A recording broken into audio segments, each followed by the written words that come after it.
Hey everybody, today we're debating whether or not anti-theism is rational, and we are starting right now. With Jason and Snake's opening statement, thanks so much for being with us. The floor is all yours. Okay, great. Thanks, everybody. James, can you see my slides? Yep.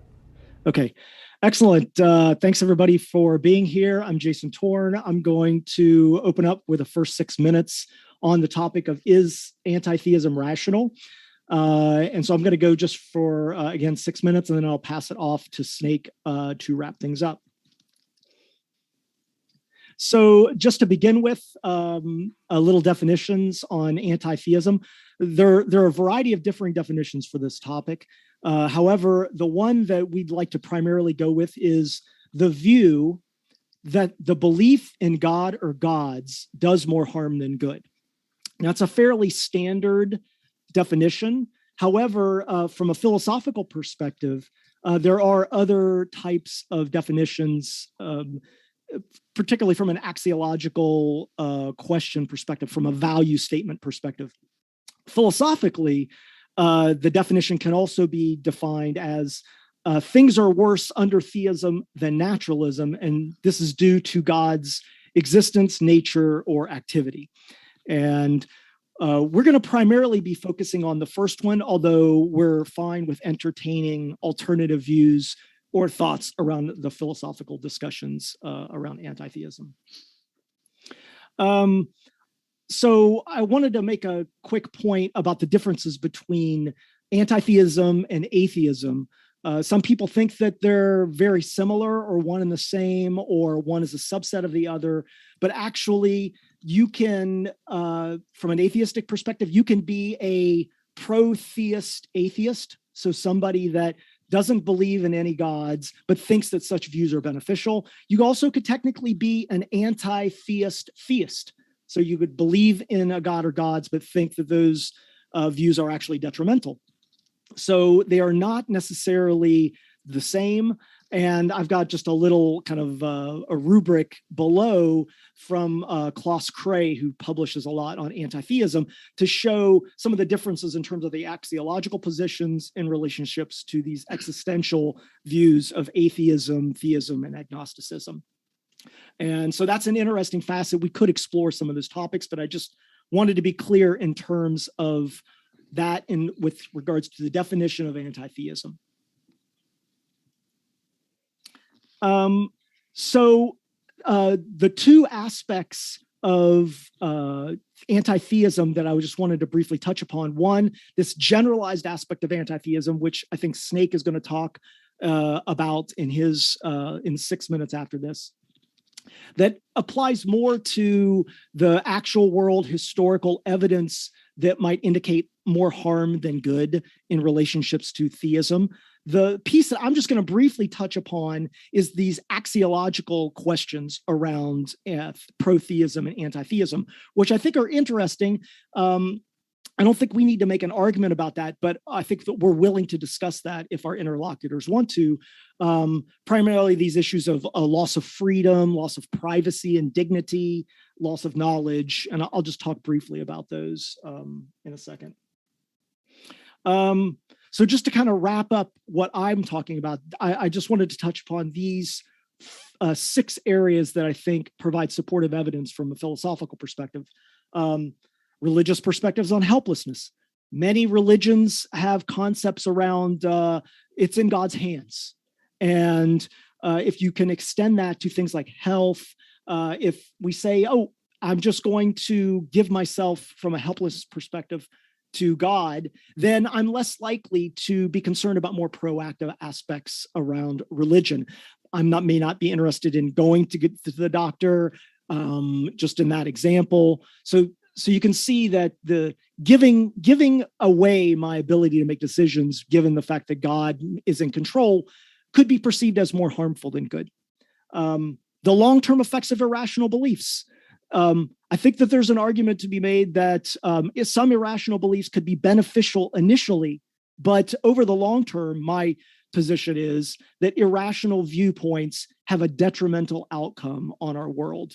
And I think that there are multiple facets around that we can get into in more specific detail.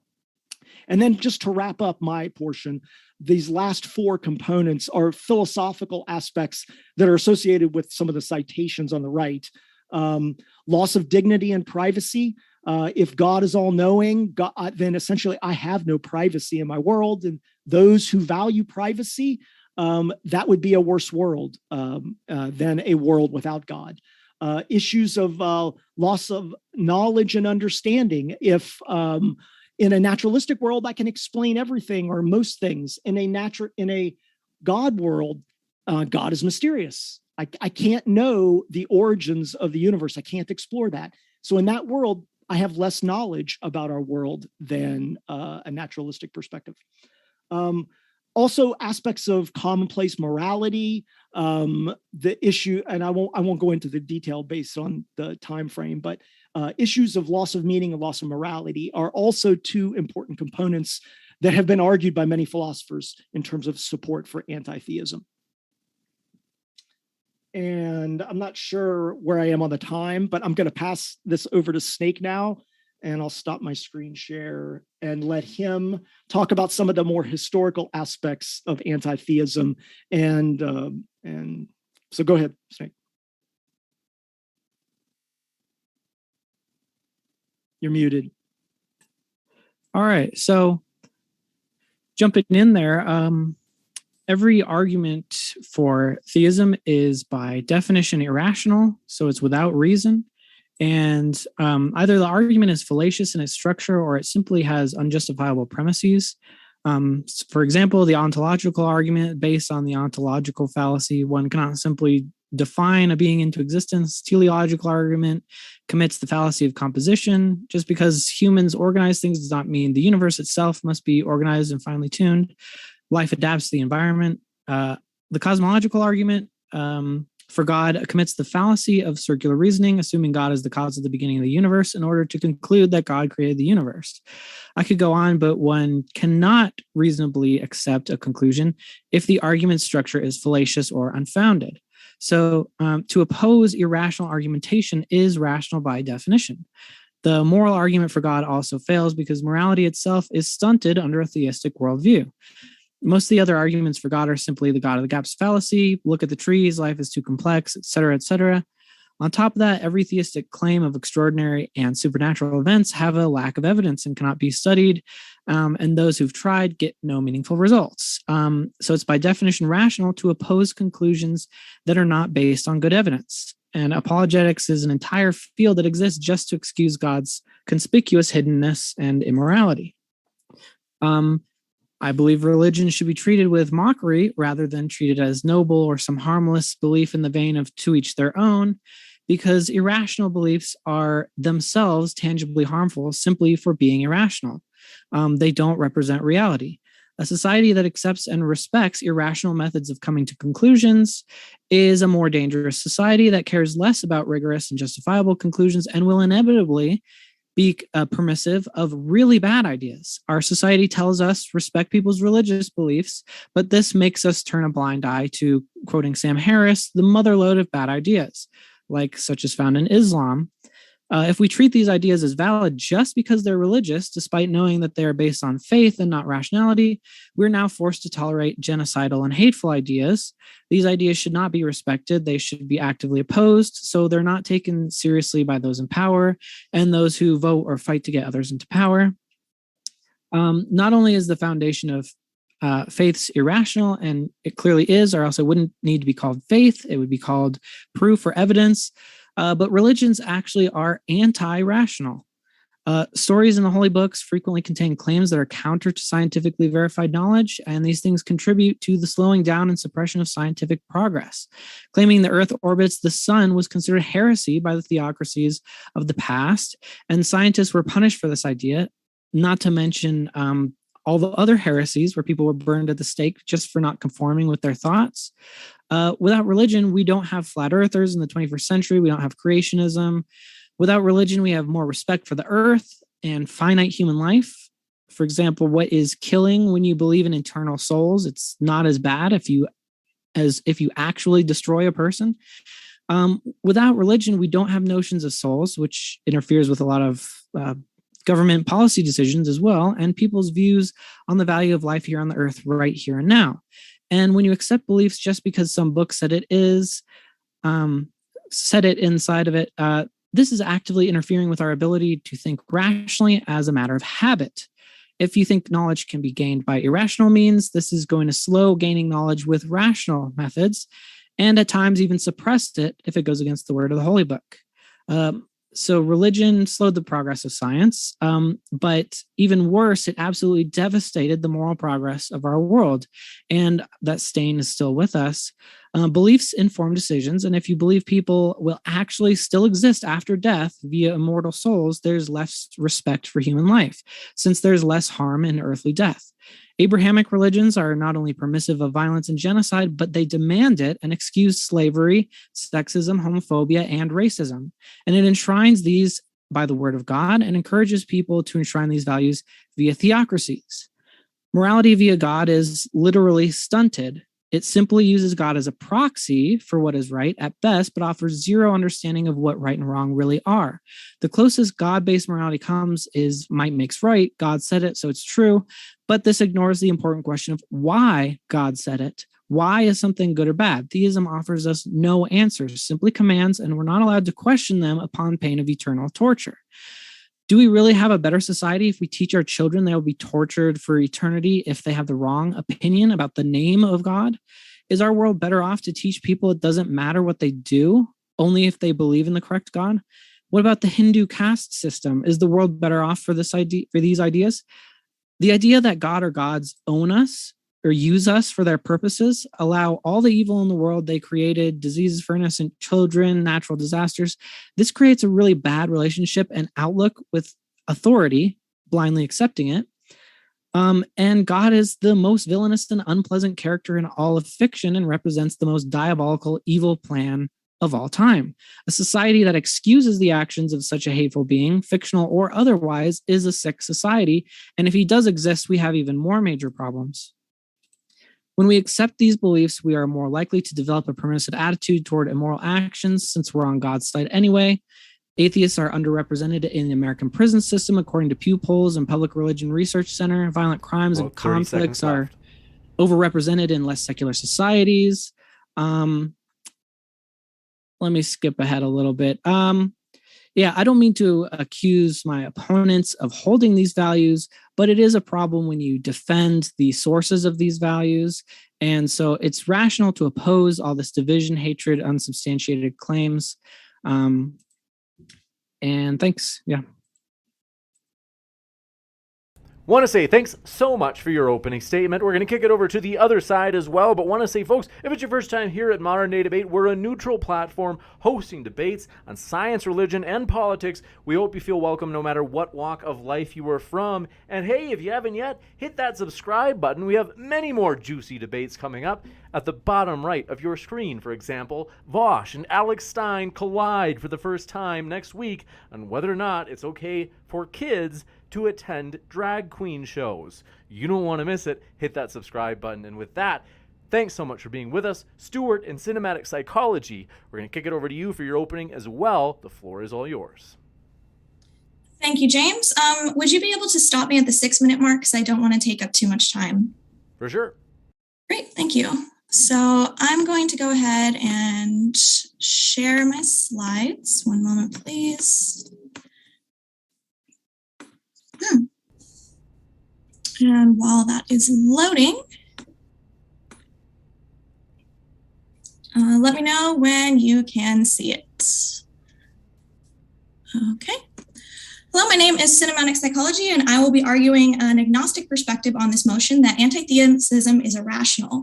And my primary stance going into this in my opening statement is that it is founded on the hasty generalization fallacy, which is essentially that you can't make a claim and say something is true if you only have 1 or 2 samples as evidence. Now, to be fair, they have quite a bit more samples than 1 or 2. They have historical accounts, but they do not have every single minute sample, and they are making dramatic generalizations of what theism means.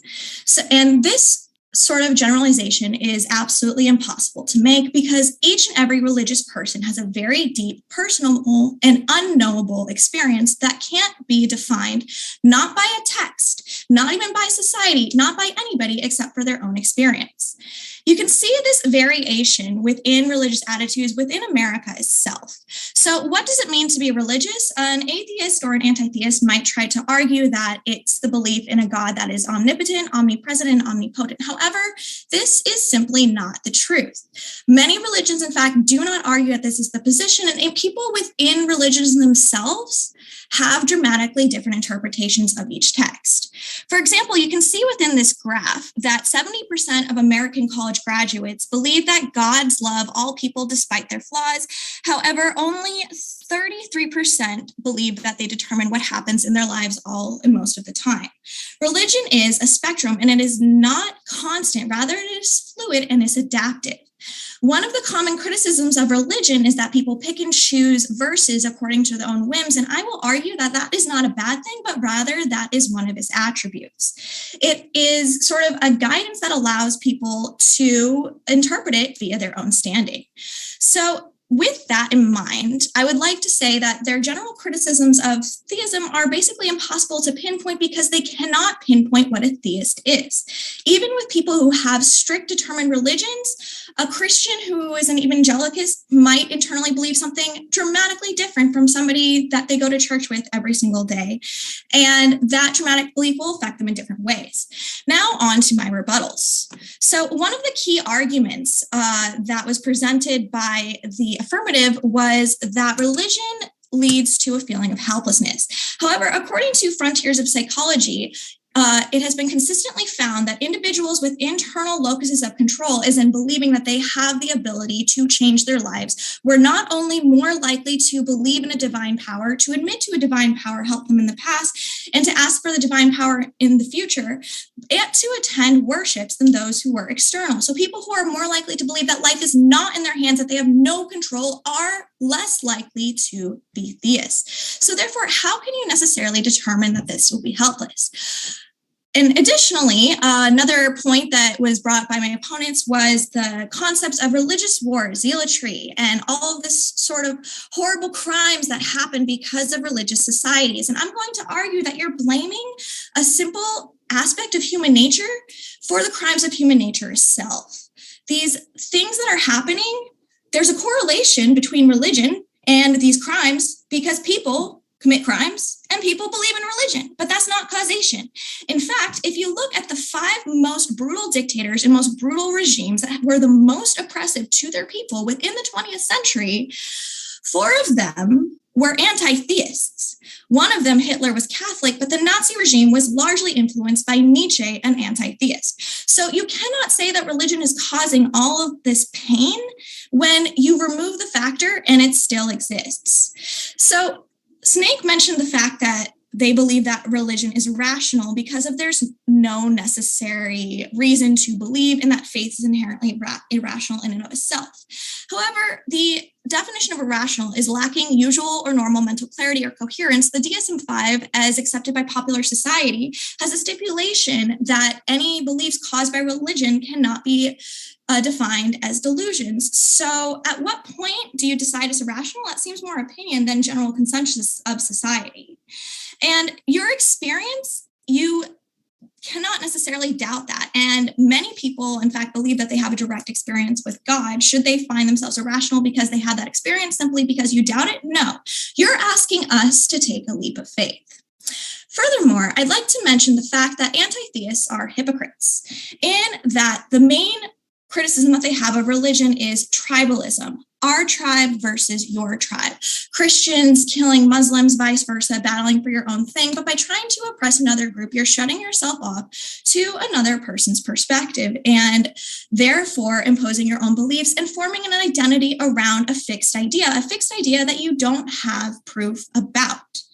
So like a Christian, like a Muslim, like a Jew, like any other religion, you're looking for people who believe the same things that you do and therefore put people down. Now, I have lived across the world. I have lived in many homes in many different countries. I have lived in homes of Buddhists, Jews, Muslims, Christians, and atheists and anti-theists. And I have found that they have much more in common than they have different. They have values that they can teach you. They have lessons that you can learn from them. And most importantly, they all have the same smug look on their face that they are better than other groups and that they know what's right. You are not the exception, you are the rule. Moreover, religiosity is, and it has been proved to be, natural human tendency. So how can you cause a natural human tendency to be irrational?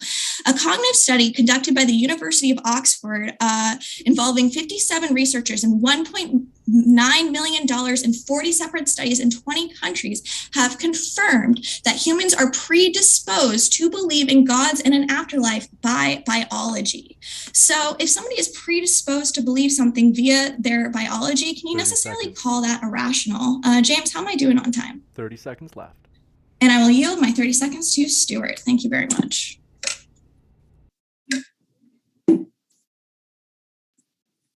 CS, you're on fire. Just finish up. This is great. Preach it. It's all you, Stuart. Go ahead. Are you? You got 30 seconds. Are you sure? I'm good. Yeah. You got to right. save something for the open conversation. So. All right. Okay. So just to add to that, I mean, my favorite atheist, Christopher Hitchens, when he used to say, what can be asserted without evidence can be denied without evidence.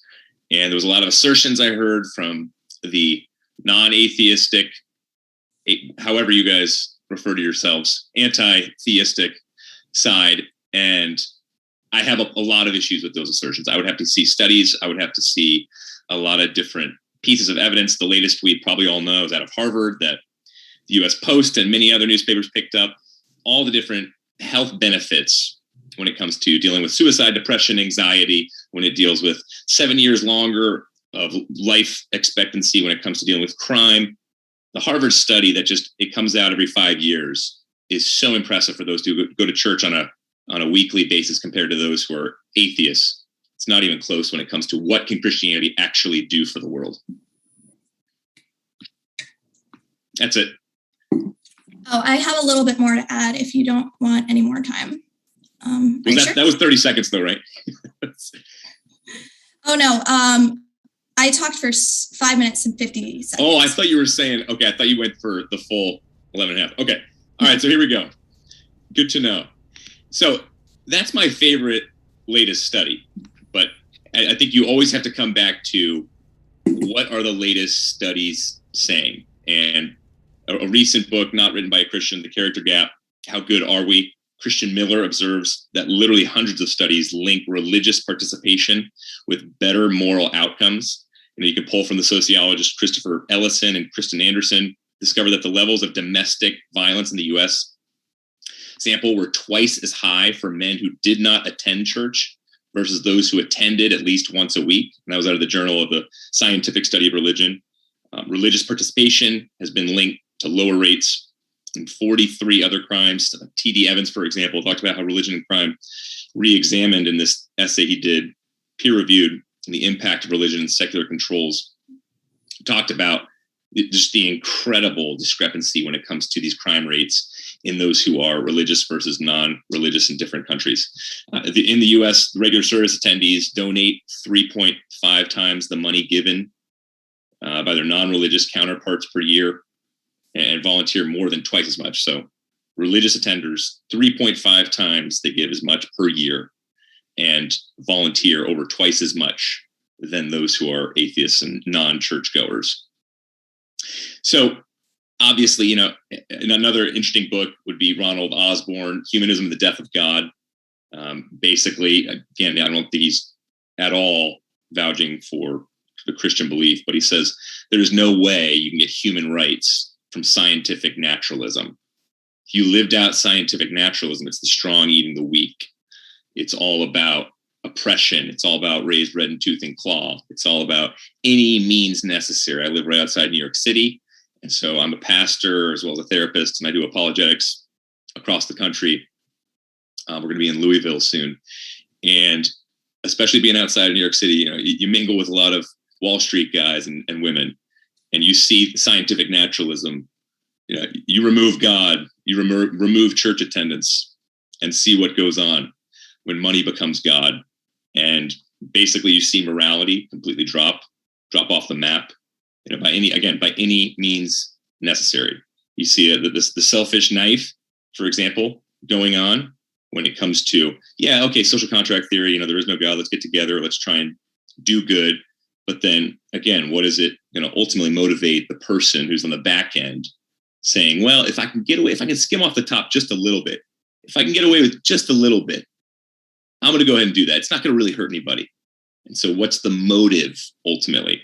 Christian Smith out of Notre Dame, one of my favorite, more recent sociologists who's really attacking atheism in many different ways, just on morality and the question of goodness and defending, although he would never say he's defending Christianity. But his whole point is, sure, the Dostoevsky argument, if there is no God, all things are permitted.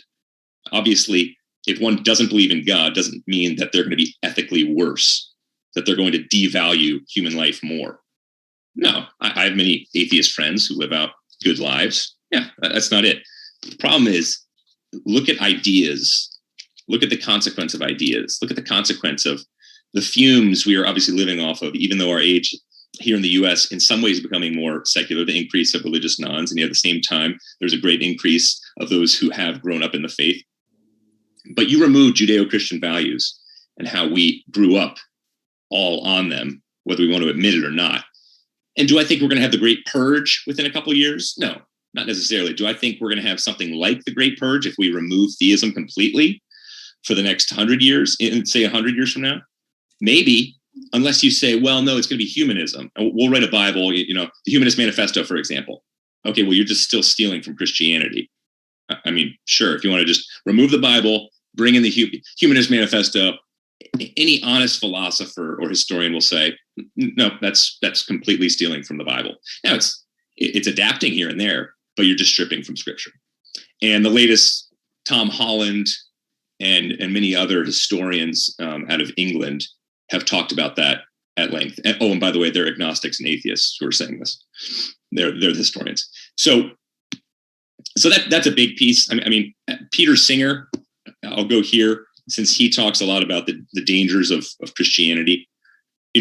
Peter Singer, talk about a guy who's all for the euthanasia. I mean, I would not want my grandma anywhere close to Peter Singer. He talks about how, a baby who's 1 to 2 months old, a baby, has less worth than a pig because of the level of self-consciousness, awareness, and IQ. Left. Sorry, how many minutes? 30 seconds left. 30 seconds, okay. And Peter Singer, he says, I'm just living out my worldview, scientific naturalism. And there's no ultimate value and worth to people.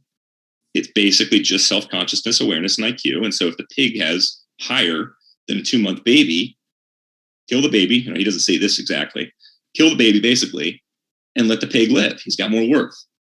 And I think a lot of what you get with human rights comes directly from that type of scientific naturalism, if you live it out, if you're honest with it. Thanks, James. My pleasure. With that, we're going to jump into open conversation, folks. Want to let you know our guests are linked in the description, and that includes the podcast, as all of the Modern Day Debate debates are uploaded to the podcast within 24 hours of the debate being live. You can find our guest links in the description box at the podcast as well. With that, thanks so much. The floor is all yours.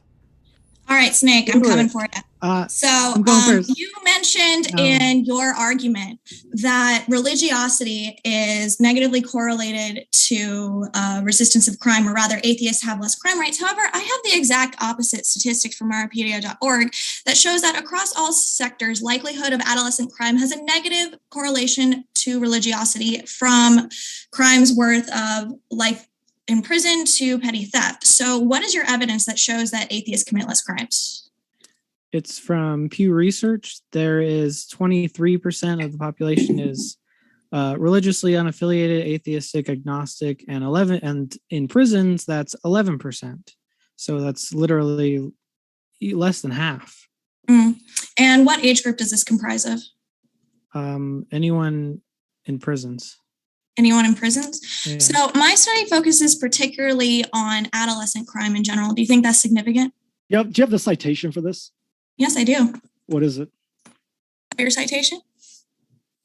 Can you just give me what the authors, the year, and the pub is?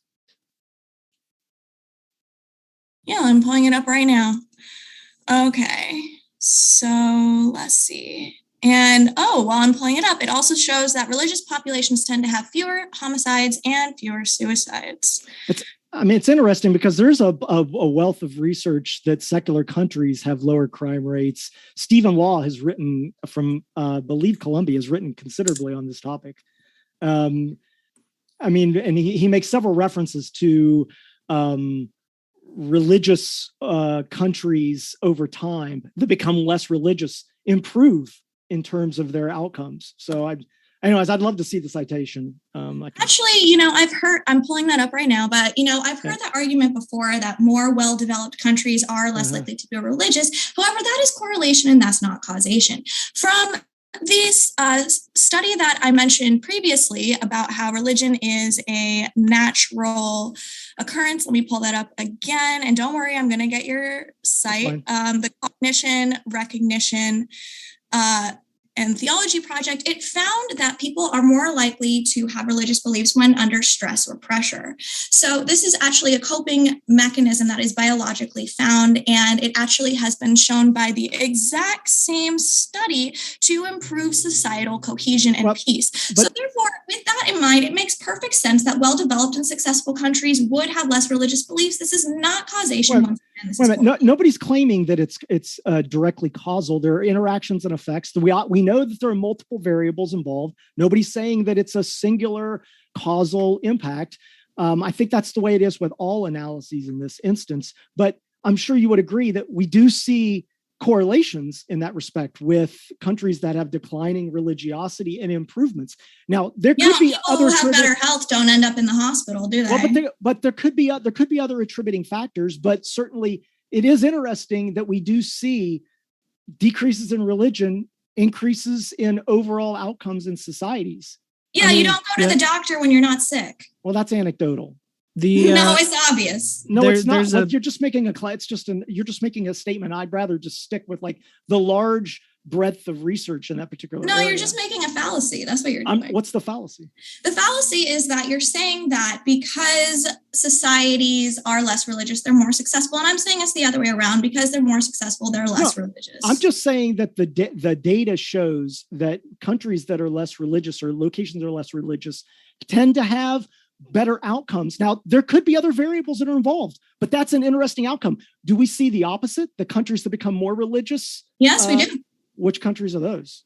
All right. Like I said, from the study, the Cognition, Religious, and Theology Project, I'm just saying, just give me a general country that you would think that's the case. Well, have you ever heard of the printing press? Literacy came about because people desired to read the Bible. The Bible was what brought people to read. Sure. So you're reading your research right now. Congratulations. Sure. It's because people wanted to be closer to God. What?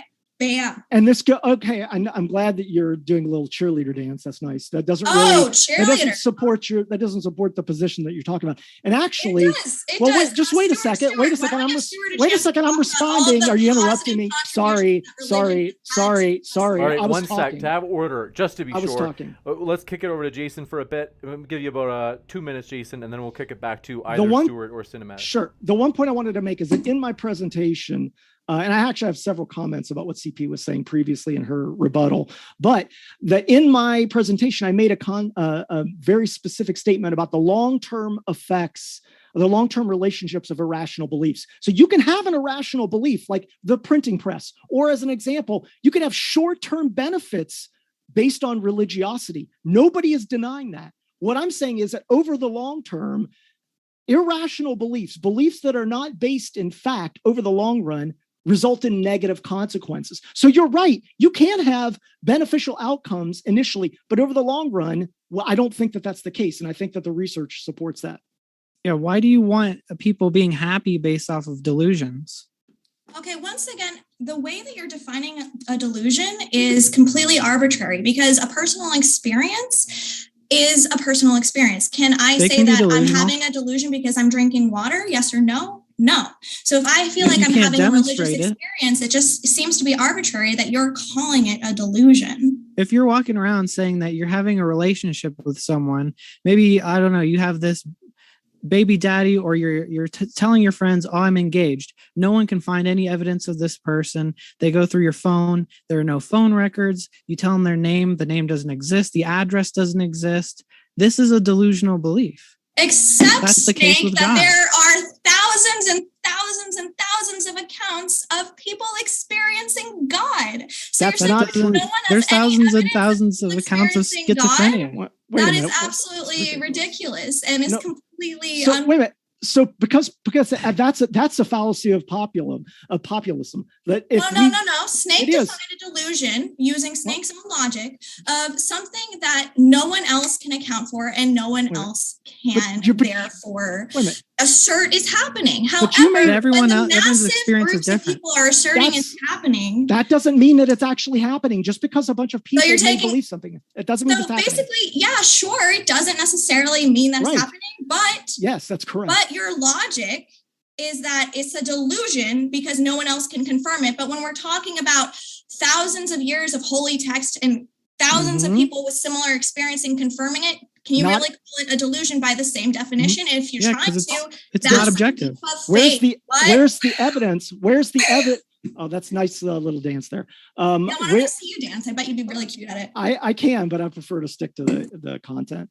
Stuart, I feel like we haven't really given you the floor. How about we give you a chance? I just want to say one thing in response to that is that typically we like to point to factual evidence, scientific evidence, empirical evidence that indicates if something exists or not. So if a bunch of people say that the Easter Bunny exists, that's not evidence that the Easter Bunny exists. We know that humans draw wrong inferences, even based on things that they see.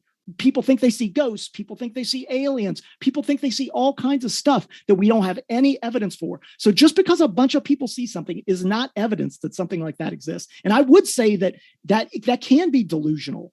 I think it fits with the DSM-4 or DSM-5, whatever it's on. Oh, no, it doesn't. And you cannot rewrite the DSM-5, which has a particular stipulation that religious beliefs are not delusions. It is literally written right in there. So I'm glad that you have faith that the DSM-5 says what it wants you to say, but it doesn't. Wait a minute. That's just to not offend people, because so many people hold that delusion. You could never get away with that.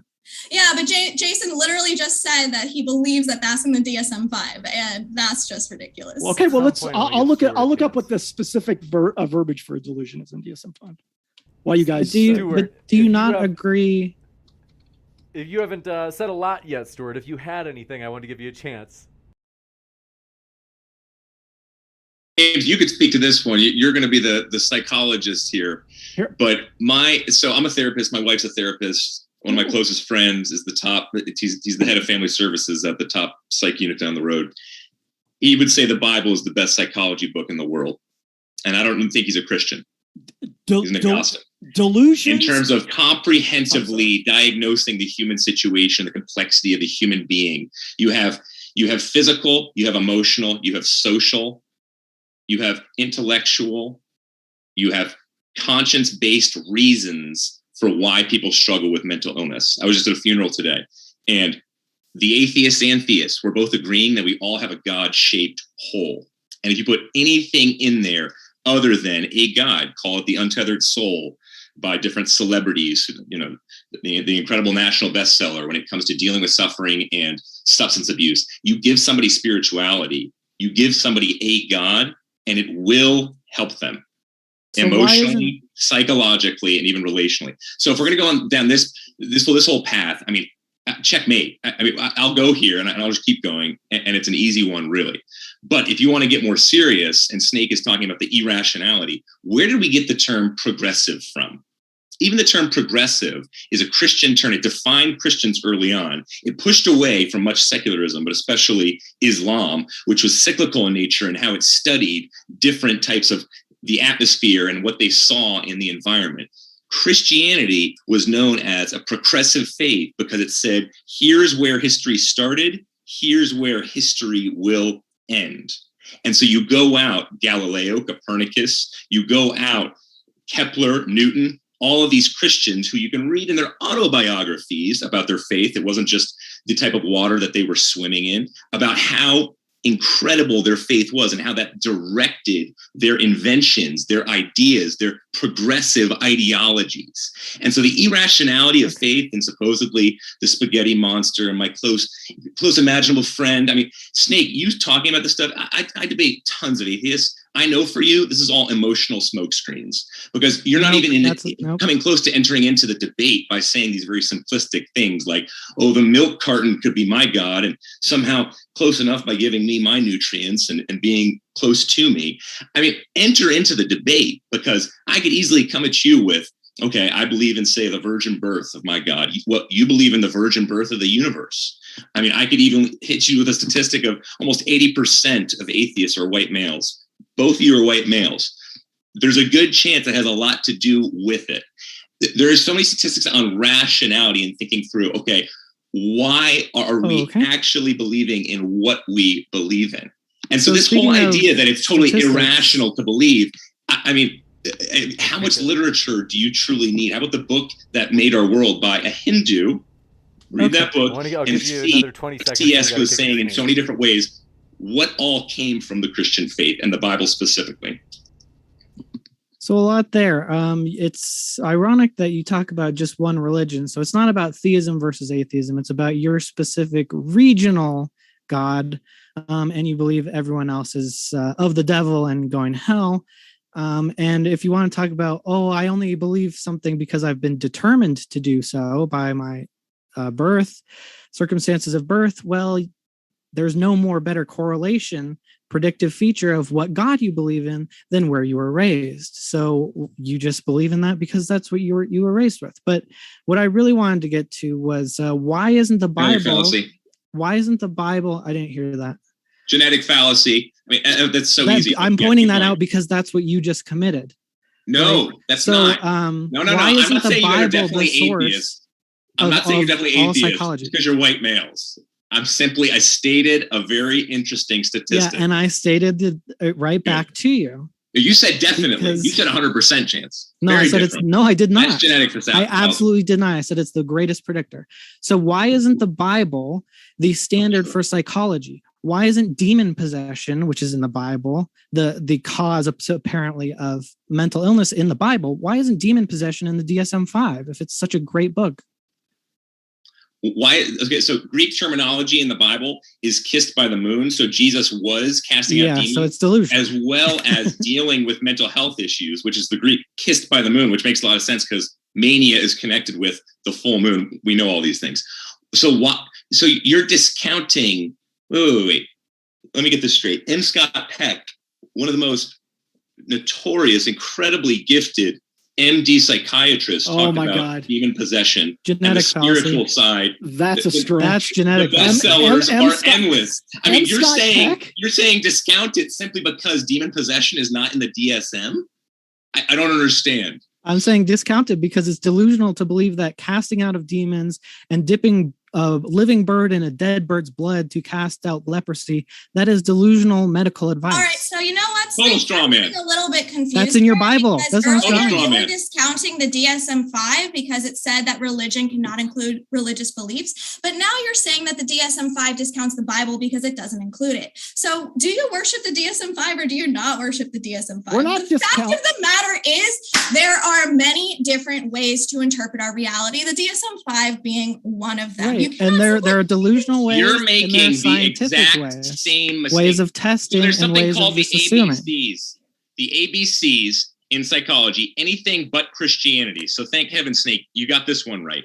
I mean, absolutely, there's a militancy against Christianity, and that's because of something called thought action fusion. No, I'm actually way more against Islam. If you sin with your eye, gouge out your eye. I literally know a guy who cut off his wrist because he sinned with his hand.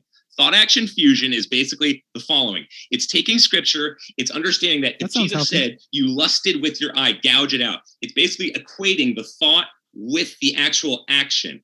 Obviously a misinterpretation. Was Jesus literally telling all of his disciples, physically gouge out your eye? So basically you're just ripping scripture out of context, and that's how you're trying to get to this position. That's why right there, psychiatry and psychology has moved away from Christianity specifically because of misinterpretation of scripture. And yet how interesting in the last 5 years, the first question you're supposed to ask as a psychologist when somebody comes into your room is, are you a spiritual person? That's Do a you terrible believe in God? question. Because it explains the mental person's health, holistic piece better than any. Mental health should not be based on allegory and metaphor. I have a question for Jason or Snake or whoever wants to take this, okay? And just answer me this honestly. I want you to answer, if we were to eliminate religion from the world, do you think that people will become more independent thinkers as a whole? Depends on the mechanism of getting rid of it. If I just pressed a button and brainwashed everyone, do I think probably people not. would become more independent thinkers? Sure, I'll say yes. How's that? Well, the current psychological studies of Milgram's authority test, are you guys familiar with this? No. Snake, are you familiar with this? I don't think so. So when Milgram did this test, basically it was to see if people would take destructive orders from authority figures if given the chance. Yeah. Yeah. And are you familiar with the results in terms of religiosity? I don't remember. So basically what happened was people who took this test from Milgram, if they were going to obey orders from an authority figure or not, and basically zap somebody who didn't deserve it, the most compelling evidence of or indicator of if somebody would actually follow through with this test was not religiosity, but rather their inherent levels of suspiciousness. So somebody who is predetermined to be more suspicious is already more likely to be resistant to authority figures. And you could argue that this is caused from birth, or this is caused from environment, whatever. But this was considered the strongest indicator, far more than religiosity. And in the meantime, in the spectrum of religiosity, extremely religious people were more likely to resist the authority figures compared to moderately religious people, and anti-theist people who identified it as anti-theistic were more likely to resist both positive and negative authority instructions. Because they have a different authority. They'd kill someone if their God told them to do so, or if they thought actually more religious people were shown to be less accepting of authority than moderately religious people. So their authority is God. It's just, it doesn't matter. Wait a minute. So that actually puts them at a higher authority compared to a person on earth, which might, for example, hint at why the most destructive dictatorships in the 20th century have all been anti-theist ones. They put themselves as a god. To eradicate an outside figure that gives you an internal locus of control and tries to control you directly. Wait a minute. But that's what religions do. It was written by humans. Wait a minute. You're just citing the 20th century. How about if we go back 2,000 or 3,000 years? We have extensive numbers of societies where they're theistically dominated societies that have killed millions and millions of people. So you could also say the same thing about people who drink water. I'm making a direct analogy to what you're talking about. You're the one that made the argument that most of the dictators and those in control of societies were anti-theist, but you're only choosing, this is kind of a cherry-picked aspect, just like cherry-picking one study. If we had multiple studies that assessed what were the likelihood of people who were religious that then that were not religious, whether they would become more independent thinkers. I don't think one study alone, I'm not sure if the Milgram study actually validates what you're saying, but if we looked at the vast set of literature on that topic, do you think that people who are not religious are not independent thinkers, would be less independent thinkers than religious people? Is that correct? I think that no one's an independent thinker. I think everybody. That's not an answer to the question. Retarded. I mean, stupid. I'm so sorry. That's not an answer to the question, though. I was just trying to say, between those two positions, what do you think that individuals who are less religious or not religious would be, or individuals who are religious that became non-religious, they would become more independent in their thinking, or they would not? If you believe in a particular philosophy to the point where you're shutting out everything and thinking in black and white terms, it doesn't matter if you're anti-theistic, Christian, Muslim, anything. You're the exact same. If you can't keep an open mind, you can't keep an open mind. I totally Anti-theism in general, the advocacy for a particular elimination of religion, this is dogmatic. That is why it's irrational. No. That's not my position. And my position is essentially that the religion does more harm than good. I'm not suggesting that we take militant action against religion. I'm not saying that we tell people that they can't do what they should be able to do if they want to practice their religion. I'm fully in favor of that. I just think from an epistemological perspective, that people who practice religion, that aspect ends up causing more harm than good. And there are ways to mitigate that. But I'm not in favor of... I still want... and actions of every single religious person and quantify it. Well, but this goes back to your statement about not being able to pinpoint what a theist is. Exactly. I thought that was a little bit of a hedge there, because we're generally just saying that the concept of theism is belief in a God. There are derivations around that, obviously. We're talking about belief in a supernatural being that is considered God. That's a very generalistic statement. You can have all kinds of positions around that, but that's generally what we're talking about with a theist. And you could distinguish between deism and theism, but in this instance, a God that intervenes in the world. I'm sure Stuart that's part of his belief, that God intervenes in our world. Yeah. I'm just as much defending Allah as any other Abrahamic faith. Is that what your point is? Obviously, I'm coming at it from more the Christian understanding of things. But they're mutually exclusive. You can't do that. They both believe the other is damned to hell. And that's the irony of why secular nations are more successful, because it's less religious control. Once again, correlation, not causation. Horrible. That is causation. That's not even true either. But even if it wasn't causation, because the theocracy is the cause to religious. Go to the doctor if you're not you can sick. show that theocracies are the cause of not religious suppression. So that is causation. Where's the I study? would say oppression is the cause of oppression. Whether or not a country is religious is not going to protect them in one way, and it's not going to put them more predisposed to it in one way. Secular nations are just as likely to exploit people. People exploit people. It just so happens that if we look at all the nations of the world, the ones that are the most oppressive tend to be the ones that are ultra religious. When you look at the Chinese hate crimes. Okay, but fair enough. But guess what? All of the countries, if we took a mass amount and examined that, we would determine that most of them were theocratic. You would agree. There are situations where countries have dictatorial authoritarian regimes. That's true, but many of them are theocratic. Yeah, so we're not saying that theism are theocratic across the world. We're not saying atheism will get rid of all violence. We're saying that there is an extra layer of violence from religious ideas that demand violence. Plus, on top of that, the religious idea that God demands it or God wills it makes it harder to push off of those ideas and harder to progress past them, because it's written in stone. It is the word of God. Good. Religious fundamentalists. Makes it harder to discuss. Good. Religious fundamentalists, typically we think, oh, that sounds really bad, and they're all bad. No, it depends on what the fundamental is. If it's ISIS beheading Christians, obviously we would say the fundamental is not too good. If it's in 2006, when that angry milkman, because of his daughter, lack of child that he did have, went into the Amish school and shot up all the kids. And what did the Amish parents do? Not only did they forgive him, they invited him over, they welcomed him with open arms and forgave him in this crazy kind of way. The fundamental was the cross. You sacrifice and forgive no matter what. So it depends on what the fundamental is that creates peace in a society or not. So the fundamental is belief without reason, faith, and that is bad. So I still haven't. That's the definition of fundamental. I still haven't gotten an answer for whether it's good to have happiness based on delusion. Whether or not religion is a delusion. What is delusion? I want an answer. Whether assertions without evidence, I will give you answers that have no evidence either. So am I not going to get an answer to this? You're just saying delusions.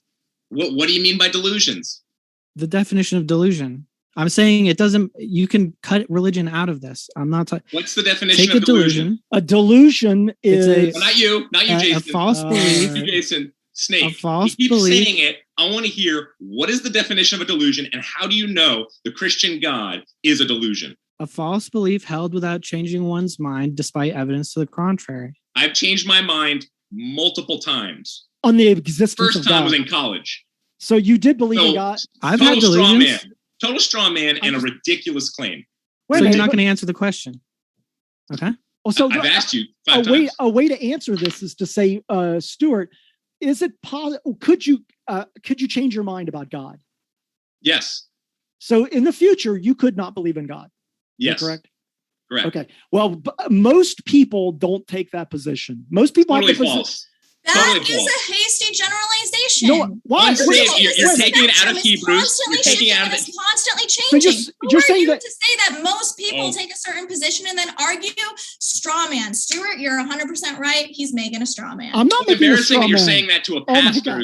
who's pastored different churches and been to seminaries. I mean, I'm impressed that you actually said that. Check out Hebrews chapter 9. You're absolutely right. Some denominations and sects believe that once saved, always saved. But for you to actually say that that's the majority of Christians, 34% of the world, is laughable. If I had to guess, Yeah. it's less than 1%. No, what 100%. what I'm saying is that an engagement in religion has dogmatic aspects to it. That people who become religious are much more inclined to stay religious and to say, there's no way that I could ever see not believing in God. There are fringe outliers. I would agree with that. But the majority, if I were to say, is it ever possible that I would say that you would ever say God doesn't exist? They would say, no, I know in my heart that God exists. I mean, Jason, do you have any evidence that atheists are more likely to convert into religiosity compared to religious people converting to another religion? If so, I'd like to see it. do I have any evidence? Yeah, it's faster growing, so that do I say? that Could you shows say So that that? it is actually, Snake, easier you to just convert to contradicted everything atheism. that Jason said. That What's your religious people question? are more dogmatic. If you're trying to prove that atheism is faster growing, that shows that religious people often do switch. So what are you trying to say here? Because either Well, way, No, well, look, just because there is that's from a statistically not true, because you could have an increase in people who are becoming atheists, and that could be increasing because we have a very small number of atheists, but we have a huge number of people that are religious. So ultimately, there could be very small numbers of people who are religious that are actually switching and still have a large growth of atheism. Atheism is like very small percentage in like at least the United States. It's decreasing. 12 down to, it's supposed to get down to about 8%. I don't Because know. about- I don't know Islam is why that is, increasing. by the way. As we get more technological and more brilliant, why is atheism decreasing? Because I know why Islam it is is, but trick increasing. question. I know why. It's it Because is. think? Islam is increasing. I know why it is. I It's just because- think it's extremely bizarre that Jason and Snake are trying to talk about an experience of religiosity that they've never actually gone through.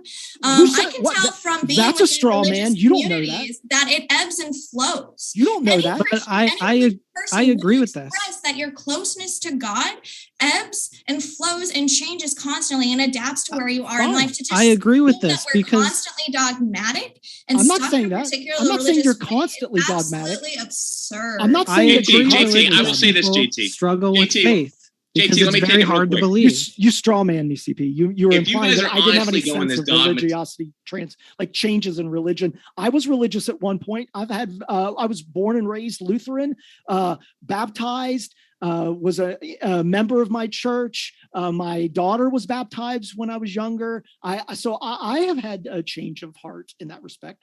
So I feel like I have a good comparison between the two. What was the And main I'm reason why you agreeing changed? with you guys. I'm a scientist, and I just don't. I think that it's unreasonable to believe in God. I think that. How do you get human rights from science? How do I get human rights from It's science? purely logical. You don't have human rights with I theism. mean, this is a moralistic. You're a slave to perspective. God who doesn't Okay, give you any that reasoning is for a anything. huge stereotype and a huge generalization. Sure, some Not- texts might it literally equate says that in being the a Bible. slave to God. Other religions might equate your relationship to be more of a father. Some might say you don't even have a relationship to God whatsoever. In the world of ideas, we have an unlimited shopping cart that we can choose from, and we can personalize and pick according to our own wishes. And So theism you're just puts a taking false ideas that you don't like, that you find more offensive, and straw manning them. Wait a minute. and I theism puts a harder a block in choosing that because it puts people's minds in a stuck position of this is the word of God. How can you say it's a stuck position if it's constantly changing internally? You don't know everyone's internal experience. Those Allow me adjustments to clarify, because I'm agreeing with you guys that people change their religious positions. Doubt is a huge part of religion because it's really hard to believe because there's no evidence. But what I was actually saying is it just makes it harder to change your mind. It's just another layer. So if you have, I'm not saying religious people don't change their minds. I'm saying it's an extra layer of reason not to change your mind. And we know for a fact that the aspects of deconversion, the issues of us against them, like in religions who are like, it's us against the world, like the heathens, like creates like this separation aspects, and the deconversion process can certainly be harmful as well, because people get separated from their families. Like, I don't have a good relationship with my family because they're extremely religious. They see me as a heathen. They don't want to have anything to do with me. Like that. Those things cause stress to people and can cause harm. So I think that's terrible. I'm really sorry that you've experienced that, but that's not universal. And I just but have it my comes from the friend universal down here.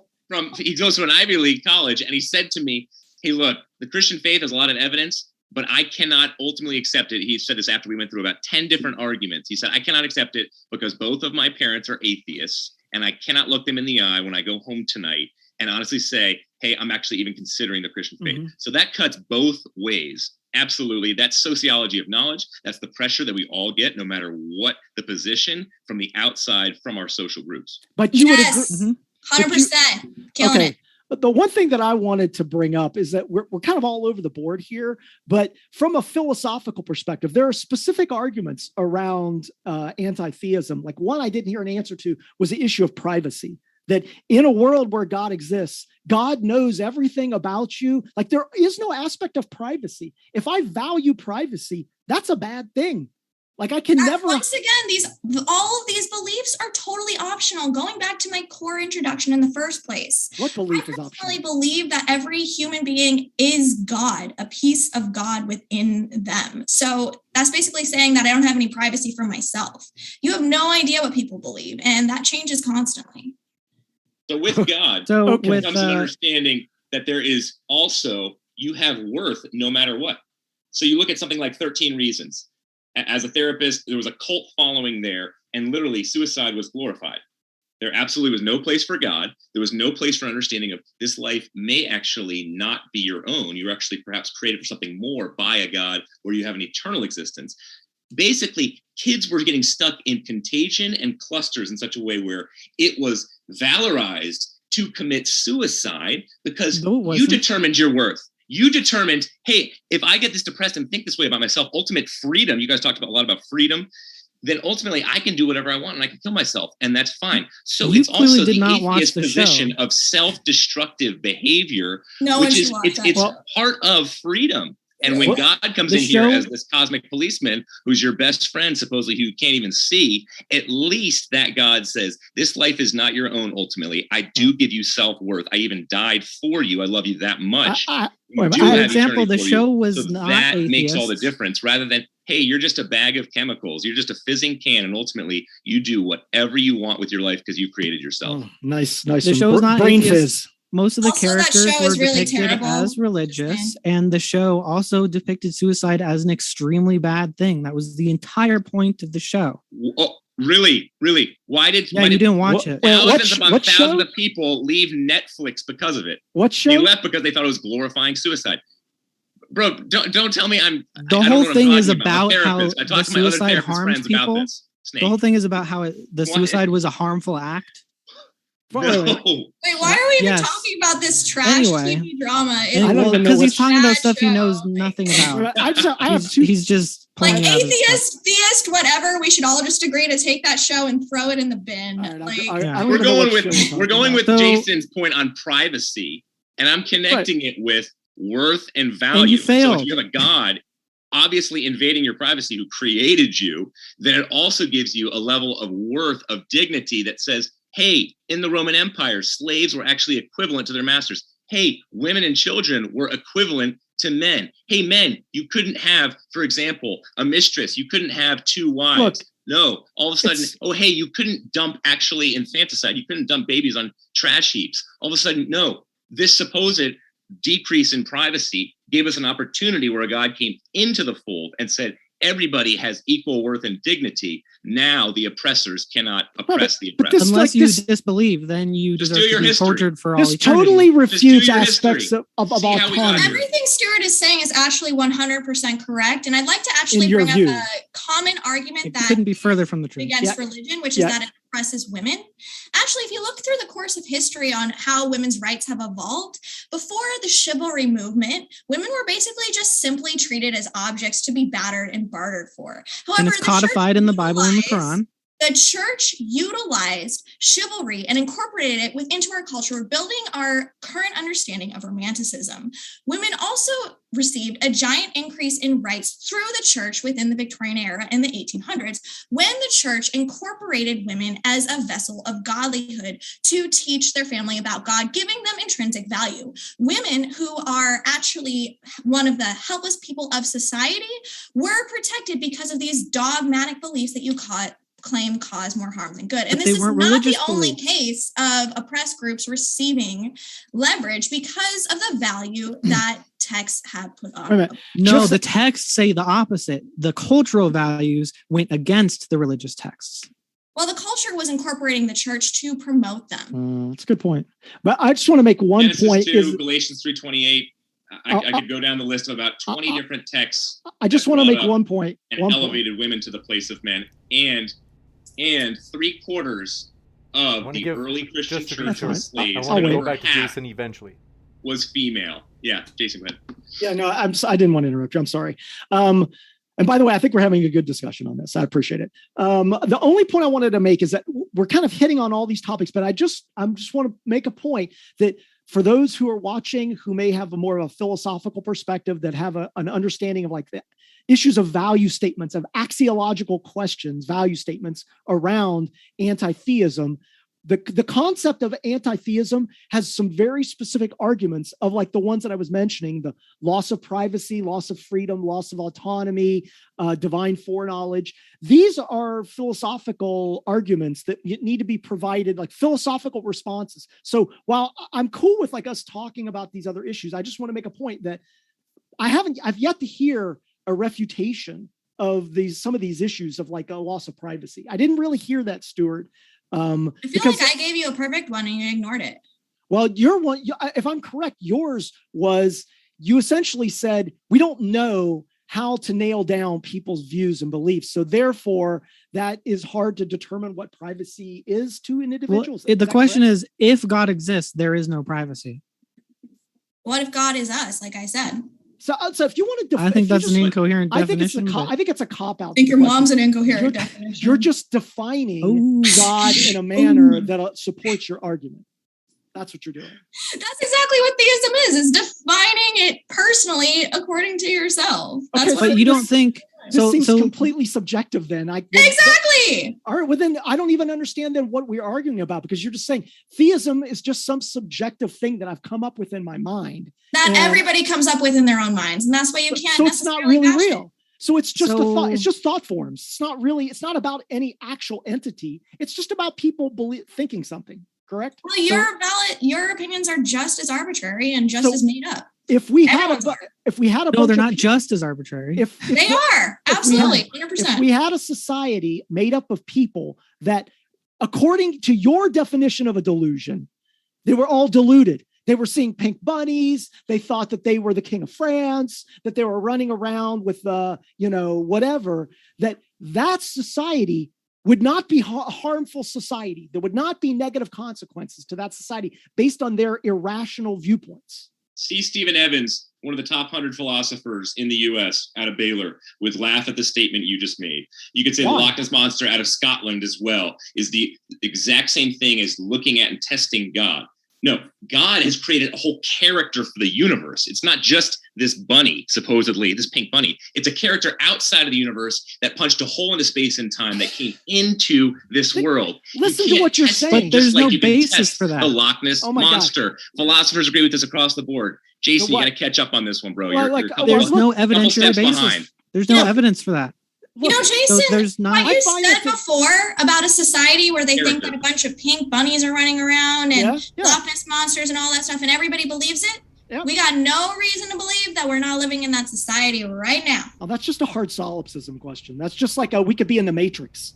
Exactly. And that's would the it be- exact Okay, but argument that- we're trying to that- make. So all look- we can do is go off of the information that we have. And if Correct. some people's That's information right. includes experiences with God, so be it. And wait, Would wait, it be good we can or only bad? go off. We can only go off the information that we have. You are correct. We can only use our reasons. We don't have a way of saying where does our reason come from. We can't do that. All we can do is use our intelligibility and reason to evaluate the world that we're in. And guess what? When we do that, we don't see any evidence of a God. We don't see any We have evidence. our own perceptions, sure. But, according to that study that I brought up in the very beginning, 33% of Americans say that God talks to them directly. That's 1 out of 3 people that you would meet on the street.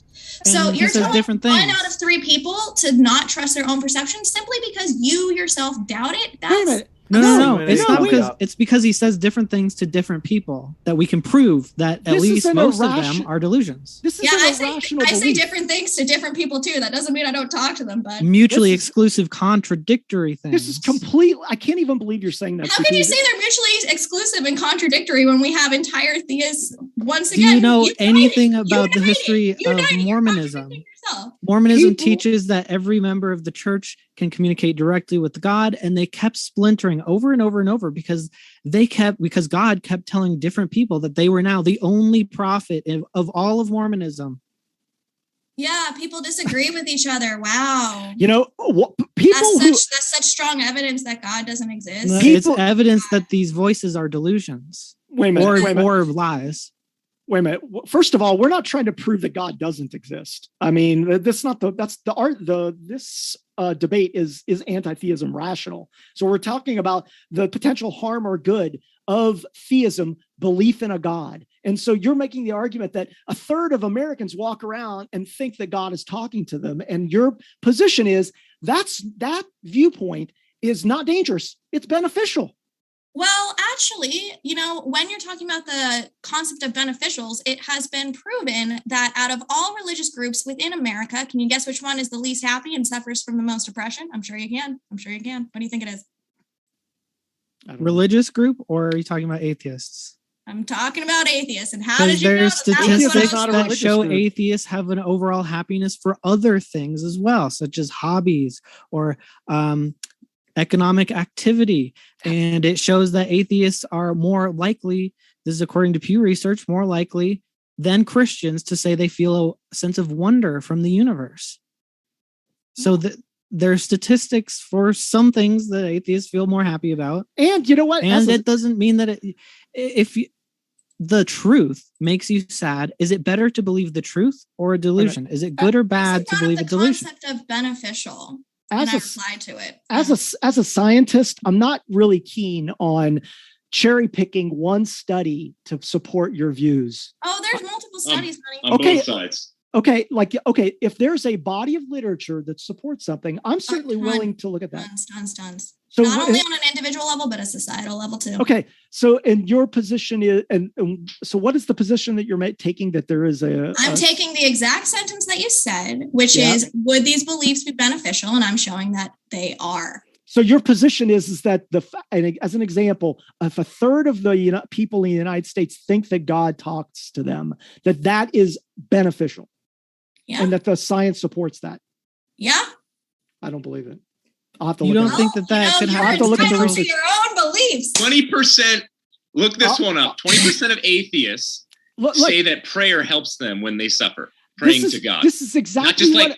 Wait a not minute. just Buddhist meditation. This is but exactly what I praying. was saying. This is exactly Like what I was. 18%. I want to This hold is on. exactly One second. what- scientific Hold on one second. standpoint- Just hear from That's Jason. 'cause that is first. meditation. This is exactly No, what I it's was not. saying about before about irrational beliefs can have beneficial outcomes on the You short just term. contradicted yourself because you No. tried to put me on the spot Hold by on, showing that I it's do want to hear not from beneficial. Jason. And now I you're do want to hear from conceding. Jason I've- because no, it I'm has not been moving conceding. fast. This You're conceding. This is the same thing that I said. Maybe you didn't catch the beginning of my opening. I understand. No, you're that just contradicting you were, yourself. No, you were baby. maybe you were doing some dancing and you weren't listening.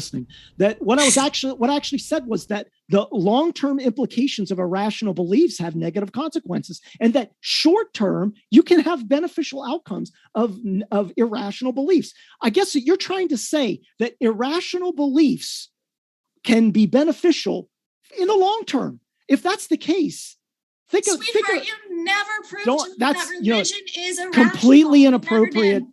Completely never did. inappropriate. Look, if I called you sweetheart, that would be inappropriate. So don't call me sweetheart. Oh, I'm sorry I offended you. Well, I'm just saying, if I called you that, then you would be offended at that, I'm sure. So I'm just saying, don't do that. My only point is that, again, long-term benefits of irrational beliefs have negative consequences. And this is just purely from the basis of, we want to know as many true things as possible, as few false things as possible. That having true knowledge about our world in the long term is beneficial for us. And if we have incorrect views of our world, that leads to a ripple effect of negative consequences. And I mean, I can't see how you can't see that outcome. It lowers our standards for what reality is. So if you're saying that this standard for religion is okay, then that opens us up to the standard to believe literally anything, and that's bad. We should have a filter. There is a filter. It's called the evolution of culture, which I've discussed directly with you, Snake, in our own personal debate, which shows that religions change over time to adapt to the culture at hand and to bring the most benefit. Beliefs that do not benefit cultures do not survive. Yeah, that proves my point, because religions bend to culture begrudgingly, not the other way around. So then how can you say that it is inherently a bad thing when it's adaptable? Because it slows that progress. And I've not saying that there are many, many instances where religion, in fact, has fastened progress. No, because yes, I have. Literally, the rights of women. With the rights of women, yeah, I was going to use that example because that was not the result of any scripture or any tradition within Christianity. But it was the utilization of religion to affect a culture more quickly, which could have been done through the library system. It doesn't matter. How did the library system get developed? It was a theocracy. They used the government and the church. Oh, well, the actual scriptures said something else. So all that did was delay those cultural changes that could have been done anyway. I think I've effectively proven that religion is one of the greatest motivators and has been one of the greatest motivators of all time in order to bring people into more positive actions. Or more negative. So what do you do with that? Because not all Muslims support terrorism. But the Quran says terrorize the infidel. So how are you going to sit there and say that they're blameless and say that they're defending a stars document also say that we should kill all women because they don't give people sexual gratification. There are incels on YouTube as well. Should we ban YouTube because we say it causes more harm than good? I would say an incel religion is harmful. I don't know what your point with that would be. The point is that you can find things within certain media and certain elements of our culture and that are going to be harmful, but that doesn't mean throw the baby out with the bathwater. But all of the beneficial aspects you're talking about with religion can be done without religion and can be done more efficiently without religion. All the bad stuff that you said can be done without religion. You said it's the greatest motivator. More effectively without religion. But it's the greatest motivator for both these good and bad ideas. But they uniquely do bad ideas better than anything else. I'm going to make a completely different claim, and I think that the greatest motivator for evil is tribalism.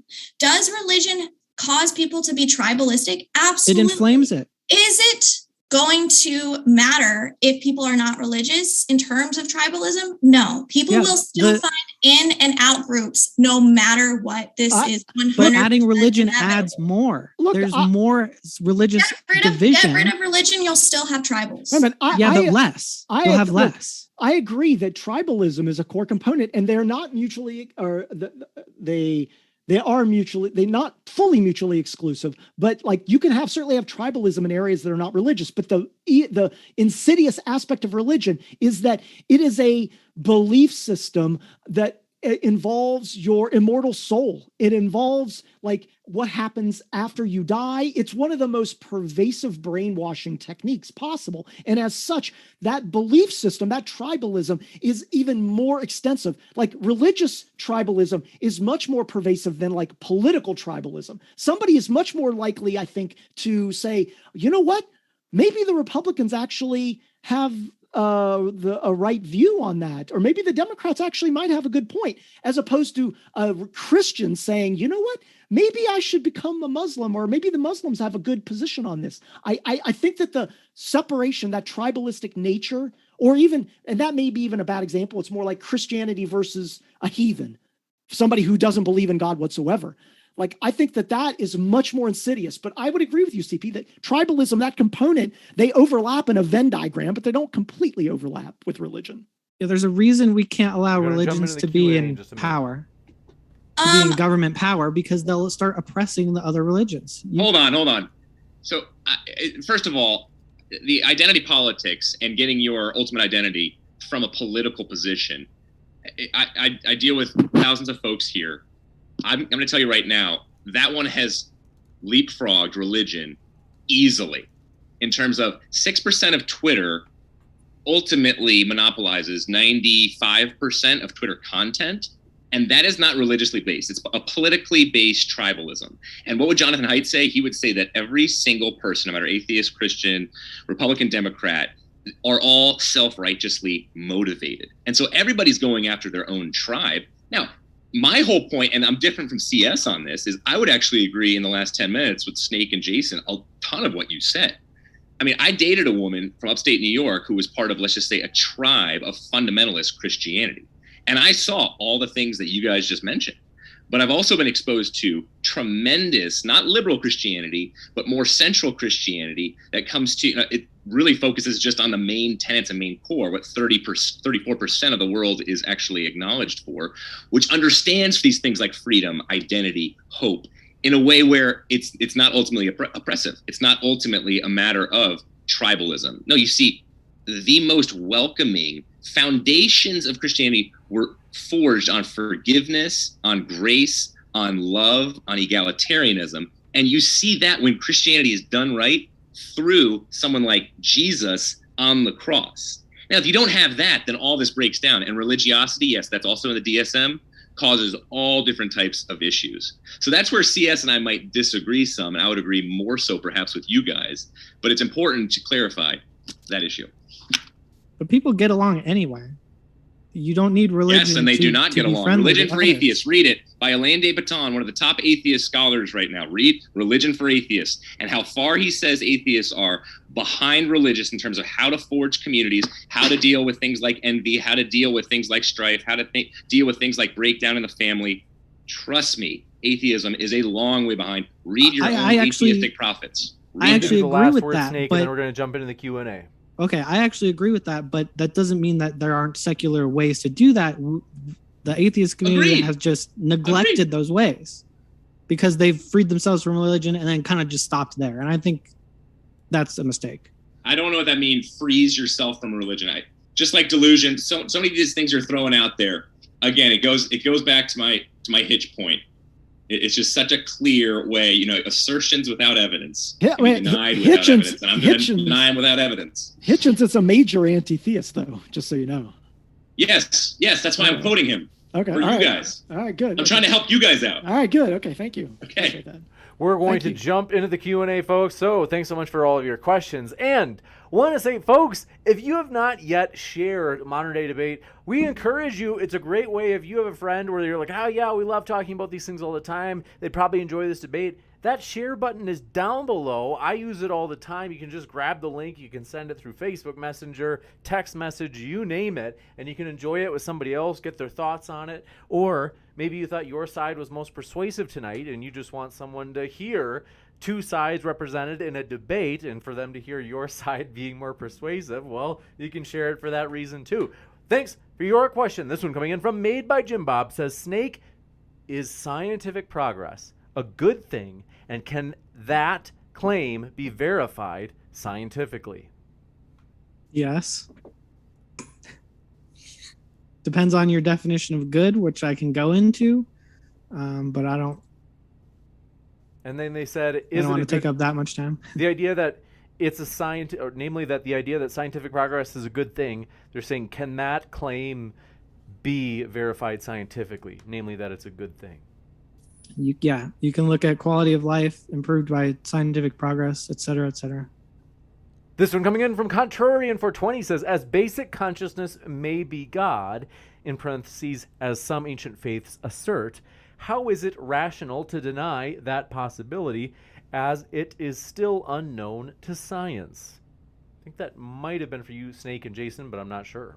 I mean, this concept of like not knowing something isn't necessarily proof or suggest evidence for a God. I mean, certainly, like, we don't know everything about consciousness. If people want to make an argument that consciousness has some supernatural or external association, I mean, we don't have any evidence that would suggest that's the case. We have a lot of evidence that consciousness is associated with your brain chemistry, that consciousness goes away when you die. So until such a time as we can find evidence that would suggest that's even possible, I think it's reasonable to conclude that any aspects of like consciousness existing somewhere else are unreasonable.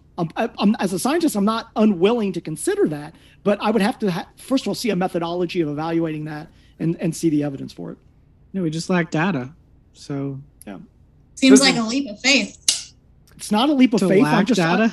I'm looking at the evidence and making some conclusions on that. But as a scientist, I'm fully willing to provisionally say we don't fully understand that, and it can be an unknown at this point. It's not reasonable to believe something unless you have justifications such as scientific data. The fact is, when there's something that is unknown, an unknown factor, you're bound to have a belief one way or the other. Whether or not you believe it's in a higher power or not, you have to believe something. Either way, it's a belief. You could be unsure. This one coming in from Contrarian. No, this one. Stupid Horror Energy said, isn't it the case that highly secularized countries tend to fare the best in terms of crime rates, like homicide? The highest rates are seen in very religious countries like Brazil and Mexico. Stupid Horror Energy. I love that screen name. She's always in Debate Cafe. That's probably directed to me and Stuart, right? Yes. Okay, I'll kind of reiterate the point that I was making during the debate and then hand it over to Stuart, which is that, once again, correlation is not causation. I have proven effectively that people are more religious in times of strife and in times of confusion. Therefore, they're more likely to be less religious when their society is going well. You got it. This one coming in from, do appreciate, unless Stuart, if you had anything to add. No, go ahead, James. Yeah. Made by Jim Bob says, if our behaviors, thoughts are just consequences of natural material processes, wouldn't theism and anti-theism be mere responses to the environment? If so, anti-theism has no teleological upper hand. I think that's for you, Jason and Snake. Yeah, they would be responses to the environment, but that doesn't make it good. That was one of the naturalistic fallacies that you said, cinematic psychology. Just because it's part of our psychology naturally doesn't mean that it's good. That doesn't mean that it's irrational, though. Like, I might, for example, have a biological tendency to see the color red or see the color white or see whatever. That doesn't necessarily mean that those colors are inherently even there. That's biology. Does that mean my perceptions are irrational? No, but something like a phobia is defined as an irrational thing, even though it's part of your nature. But if you were to take actions based on your sense perceptions that can be flawed, and you're like, I can't possibly be wrong. I think that I'm seeing the color fazuzal, and that's my perception of it. And the doctors are like, wait a second, you've got an issue. You're like, well, I'm justified in making decisions based on my sense perceptions.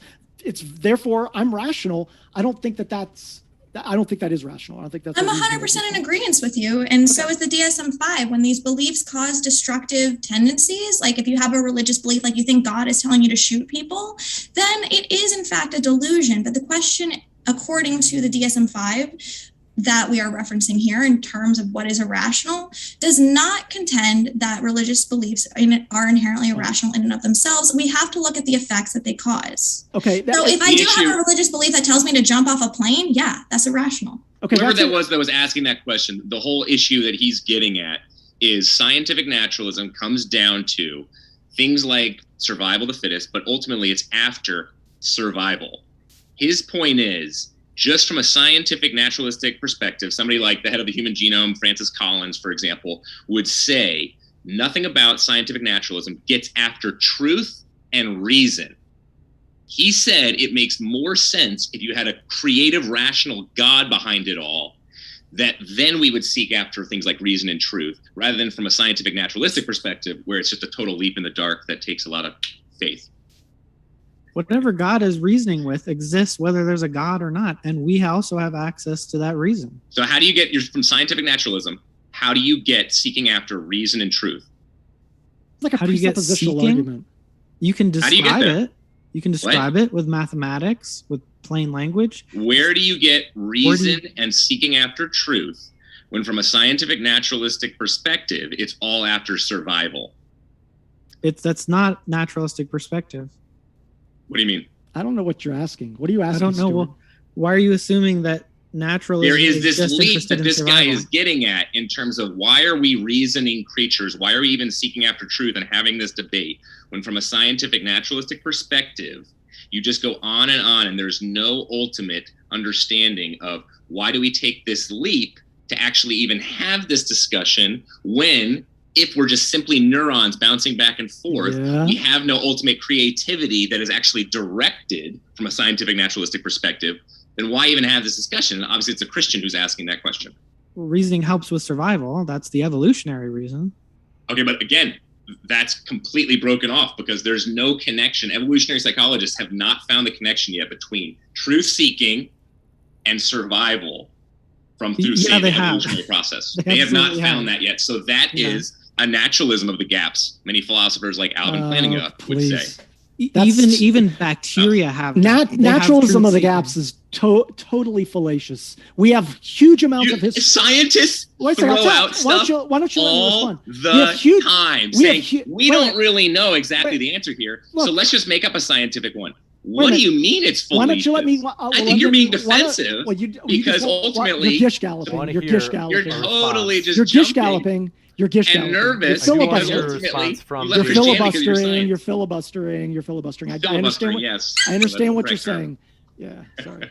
Jason, do you have a response? I want to give you a chance to respond.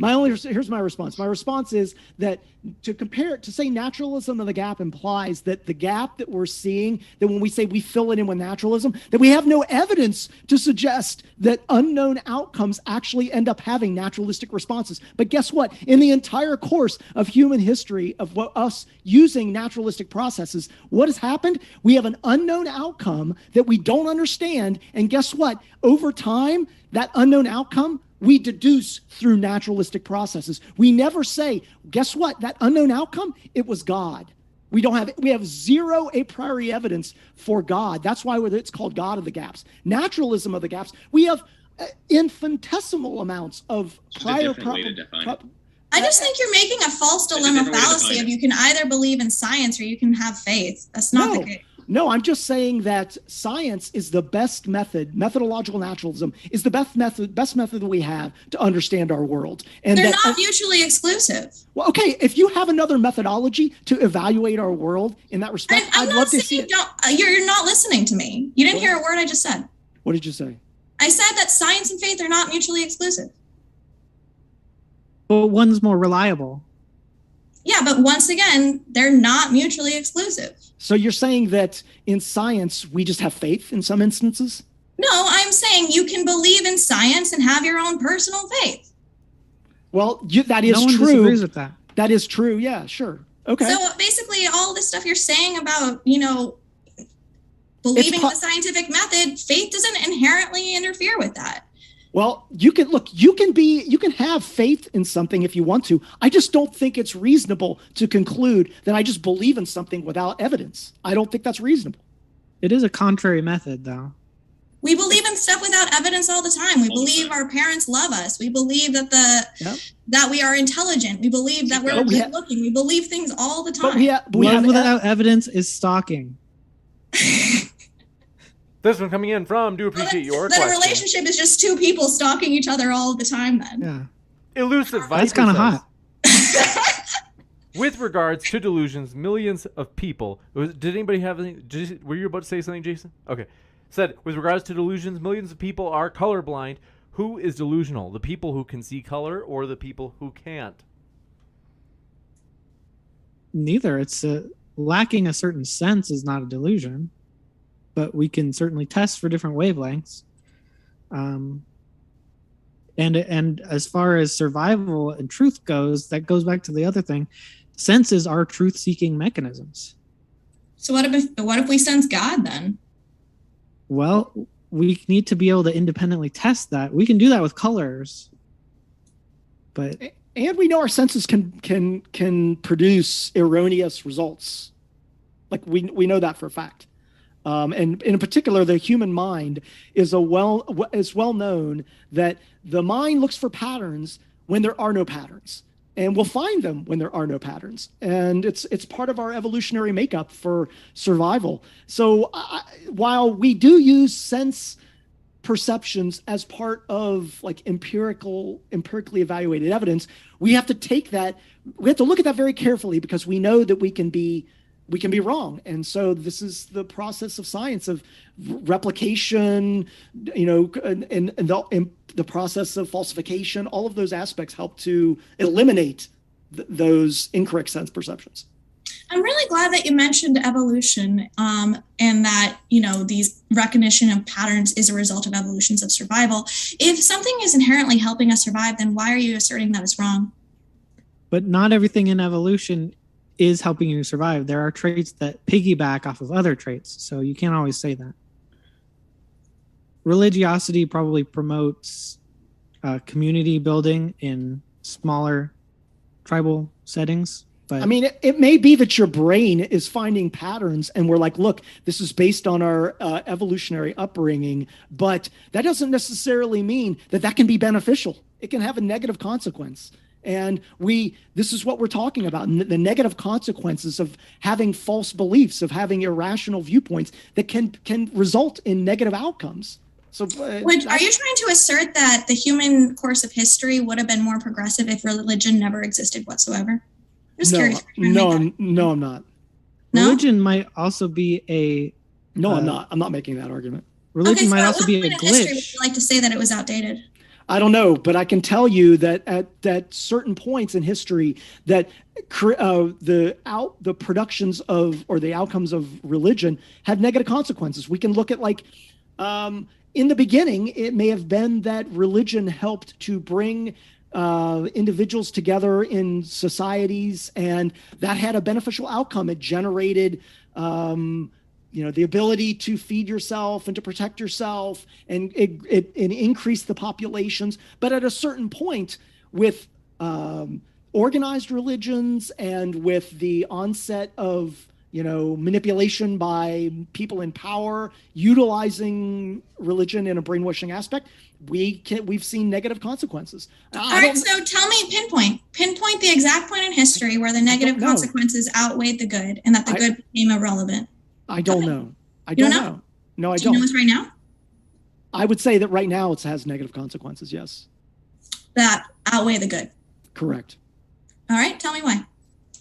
Well, that's what we've been talking about this whole time. And religion might also be a glitch instead of a feature, because our reasoning really is not very good. We have a lot of reasoning flaws that are inherent in our biology. So that might be one of them. I mean, and if something has been shown through multiple studies and throughout the course of history to be beneficial on a societal and an individual level, I disagree. Why are you asserting that it's a glitch? Well, first of all, I disagree with your conclusion that the mass of literature would say that religion has overall been beneficial in all these areas. I don't think that's the case, but I do think that it's not just a simple chronological assessment of saying at time point X it has become beneficial, and before time point X it was beneficial, and after it was detrimental. I think it's a lot that the interactions are a lot more complex and dynamic. Exactly. So I agree, but overall, 100%. when I think that we total up this, my view is that overall religion has detrimental outcomes, and I think that it's reasonable to conclude that based on what we've been looking at. Now, obviously, you don't feel that way, but I would say that there are negative consequences to religion, and I also say that there are positive consequences to religion, and I think that there's theology without religion. Isn't it reasonable to be worried about these negative consequences? I think that human beings can make everything suck. This one coming in from Do Appreciate Your Question. Fernandez T says there cannot be physical evidence of God, or else it's not faith. No. Then says, I believe there is proof, but I cannot prove it. Spiritual proof is all over the place, but we can't prove that either, in my humble opinion.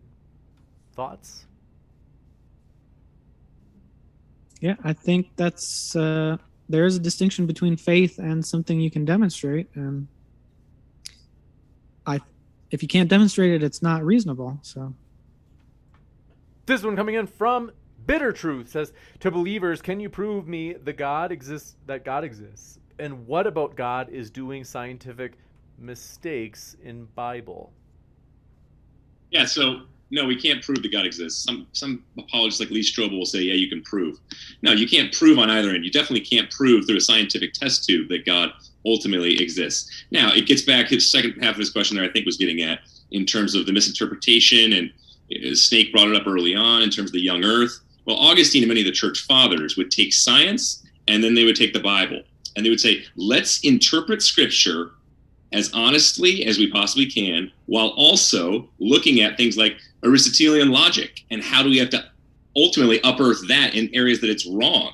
And we'll look at scripture at the same time. It also took science for Augustine and other church fathers who said, you know what, wait a second, these scientific experiments make sense. Perhaps the Bible's trying to say something else. For example, 6,000 years. That's why the majority of Christians do not take the earth as just 6,000 years. No, we believe yom, day, these other Hebrew terms are not pointing to the 24-hour scale of things, or looking at the Toledot saying we can actually count up all the years back to supposedly 6,000. No, you have to take science, you have to take scripture, you have to interpret honestly, but then you also look at things like science in order to understand, okay, how did God prepare this place in such a way where we can get ultimate answers to the hardest questions? Okay, I'm glad you said that. That was good. I appreciate you mentioning like that you're not a young Earth creationist, that you acknowledge science in respects. You like me more now, Jason? I do. I love you, Stuart. Yeah. This one coming in from Do Appreciate Your Question. Joe Schwartz says, for both, what would it take to change your mind? I don't have a mind. I have no opinion whatsoever. That's actually a good question. I'm taking the anti-theist as rational position, but I certainly can see a reasonable position of being a pro-theist atheist. I mean, I think that this is again, we have a position that we're arguing. I know CP's like, don't admit to your interlocutors that their position is valid, but this is a difficult question. And I think that like we're debating nuances and that these two things are like this. So I think that the other side has brought some good positions. So. And Jason, for the record, right? That feedback that I gave for Debate Cafe, we were scoring debate as a sport. It was not an open discussion. So I wanted to clarify why I said that. Okay, cool. Yeah. You got it. And want to mention, folks, Snake and Cinematic Psychology have a debate channel of their own. That is linked in the description. We always want you folks to have the freedom to choose where you want to listen to debates. So if you enjoy debates there at Debate Cafe, which is linked in the description, more power to you. That is, like I said, we want to give you the options to listen to debates at every place that we can, even if they're not a modern day debate. This one coming in from Big Thang Bruce Wayne says, anti-theism exists because there's no verifiable evidence for any God. If there were no God claims, there'd be no such thing as anti-theism. It exists because theists lack evidence for their own claims. Yeah, sure. So I would encourage him to look at what Richard Dawkins is being shaken to his very bottom of his feet by right now, and that's the teleological argument.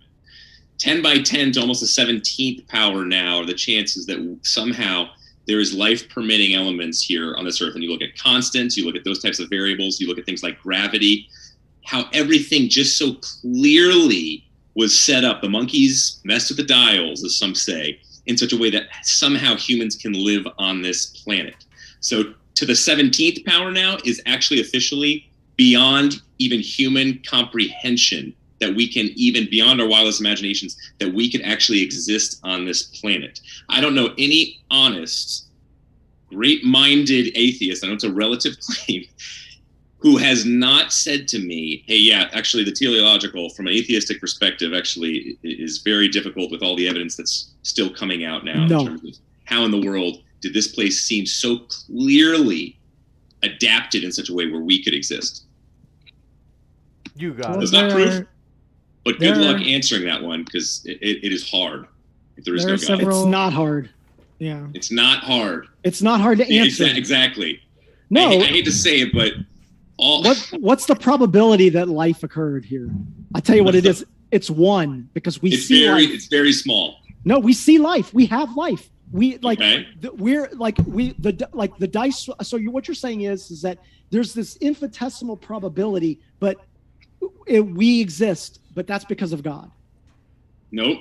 I'm saying there's a way better chance that something, call it God, call it whatever you want, immaterial, physical, something exists outside of space and time in a way that created this place for us in a way that's obviously tremendously adaptable in a way where we can actually exist and survive rather than this just came about by chance. But that's just kicking the can down to God. How do you Yeah. know all the cosmological constants had to align for God to produce himself? But You know- there are several cosmological constants that could be tweaked to Yeah. make Who better conditions fine-tuned for God? life. There's no counterfactual probability for what the constants are. We don't know whether they even could be different. So God, there's not an it's kind infinite of a regress. non-starter. God is outside of space and time, and you need something or someone outside of space and time in order to eventually start space and time. And that's, I would posit God. But how would did say all the constants- if you would try and go from the multiverse explanation of things, or that God is infinite, or excuse me, the material is infinite in some kind of way, well, then you could have an argument. Why wouldn't you just say you just don't know?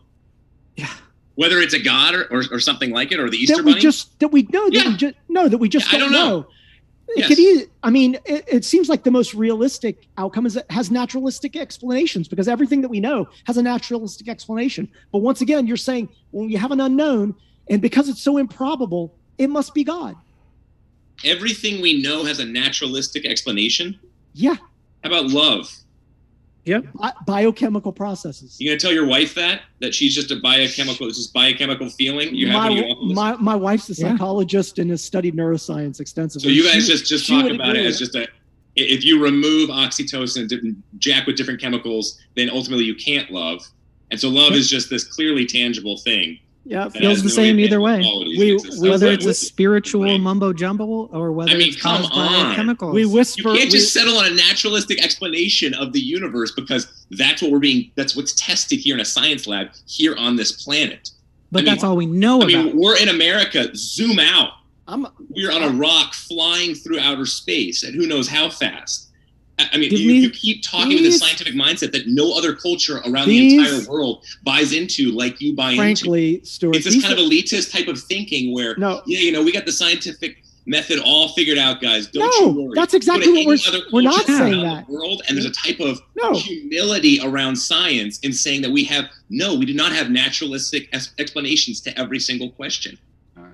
Give us a study that can test the way that the soul feels love, and we can talk about that. But we can't because we don't have any data. Exactly. You want to talk about it in terms of Just tested say you don't scientifically. know. Exactly. You want me on your ground. Again, you want me on your ground. Well, what If kind I of grow ground back are a you finger- on? Some data. If I grow You back know- a finger in the lab, You actually if I grow aren't back a on finger in the any lab, ground. how are you? Let's call it a miracle. Let's call it a miracle, right? Okay. How are you going to test for it? You would never call it a miraculous event because you cannot test for miraculous events That's true. scientifically. That's You're, true. you're I would basically test for it asking first. Stuart Right, to so take it's the intangible outside. and make it tangible according to your own No, logic. I- Basically asking him to conform into your own worldview. What There you go. what I'm saying is that if you don't have a methodology of evaluating your worldview in the sense of supernaturalism, et cetera, then I don't know why you would believe that. You're just believing it because you think that the other thing is so not possible that it must be this thing. Of It's a which you have He has a philosophical methodology, question. you just reject it. Well, what's his We're not- methodology? It's a Religious. philosophical, historical It's not. question. It's not an Christianity actual is based evaluative, primarily off empirical of methodology. philosophy and history, whether the resurrection occurred or not based off of science. There's science within it, but it's not primarily based off of science. We're You're outside of process. We talk about origin when it comes to God. Philosophical question. We talk about history when it comes to the resurrection. If the resurrection didn't occur, there's no Christianity. Nobody has to worry about it. When does your methodology So work? just keep talking about testing scientifically. Yeah, when does your We're not saying There's we're areas not of study outside of science. we are not saying you have to use reasoning. You just have to do it to be rational. Yeah, there's historical evidence outside of just your own type of scientific reasoning. But then it's not rational. Testing Because it doesn't historical evidence conform to your is not own rational? certain methodology. It's not rational. Testing is Yikes. rational, but you're Oh. complaining about being La- asked to test your claims. Last time I checked, there's not a supernatural methodology. So Bill Gates talked about removing this part of your brain. He said we could remove a part of the brain and religion would be gone forever. The point is that He's not a there is neuroscientist. historical evidence outside of that part of your brain. Whether Bill's right or not, hey, maybe he is right. I mean, we talk about love like this. He could be right about religion. There could be just a certain neuron in there, or a full lobotomy might take away this type of religious understanding of things in our minds. Sure. But again, you would still have to deal with, is there historical evidence outside of that or not? That's why I'm not just talking about religion as a philosophy in terms of some type of Hindu ritual. No, I'm talking about a historical event here of the resurrection, whether it occurred You or not. keep referring to historical evidence, but I'm not quite. Yes. That's a very controversial thing to involve historical evidence from a scientific perspective. I mean, historians aren't scientists. I'm not talking about science. Okay, but but first of all, I know James has got another question, but the only last thing I'll say is that I don't see any methodology of evaluating supernatural outcomes. That's fine. We talk mainly philosophy Okay, all right, and then fine. history. That's fine. You got to branch out. Get outside of just science. Science All right, is important. I'll It's try very to do that. important. I'll But try to don't do that. lose the Let's move humanities forward. and everything else. This one from Mitchell, thanks so much, says Taylor/Snake, quote unquote, believes in ghosts/supernatural. Nuff said. I do believe in them in the sense that believe means I don't. Gotcha. And Nice. thanks, Malivia says, no question, love your channel, James. Thanks so much for your support. And all credit to the guests. The debaters, as I mentioned, folks, are the lifeblood of the channel. So they're linked down in the description box. Highly encourage it. You can learn more about their views. Jamie Russell, thanks for your super sticker. And Dwight, thanks for your super question. Says, it would be nice if any God actually showed up for one of these debates and defended itself and not have theists of all sorts. Let's see. Let's see. So I guess they're saying, why isn't it, in short, why isn't it that there's not a God showing up here at these debates, Stuart? Or How do you not know that one of us is not God? Maybe one of us is. Maybe so. Good point. any thoughts, Stuart? Otherwise, I'm going to move to the next one. It'd be nice if Jesus showed up every year. Yes, it would be. This I one agree from with that statement. Bitter Truth says, super bean and don't know universe anatomy. Super Bean? Like Mr. Bean? I don't know. Eric Nelson, thanks for your question, says, cinematic psychology, is it okay to be gay? Great. Highly recommend. Do it. This one from Stupid Horror Energy, she strikes again. Now she says, Stuart, or, Stuart, the brain can take she doesn't really sound like that. Exhortative inputs. Your argument is like saying, quote, don't sit on that chair. Science has proven it's mostly empty space. No. Okay. The best, that national bestseller, When Breath Becomes Air, you guys have probably seen it or read it. Paul Chiathani, ironclad atheist, I believe from Harvard, he talked about how you could explain love from a naturalistic point of view. But then later on in his life, he actually ended up passing away of cancer at a young age. I think right after he wrote the book. He explained the intangible draw of things like sacrifice, forgiveness, human rights, love, so much of what comprised of the Christian worldview that he said, I cannot deny that anymore. There's some type of intangible nature to love that we all long for that makes sense, rather than what he was saying in the lab his entire life, which was, oh yeah, love is just a few, pieces of oxytocin bouncing around, the cuddle chemical, and that's it. He said that just doesn't square with my reality.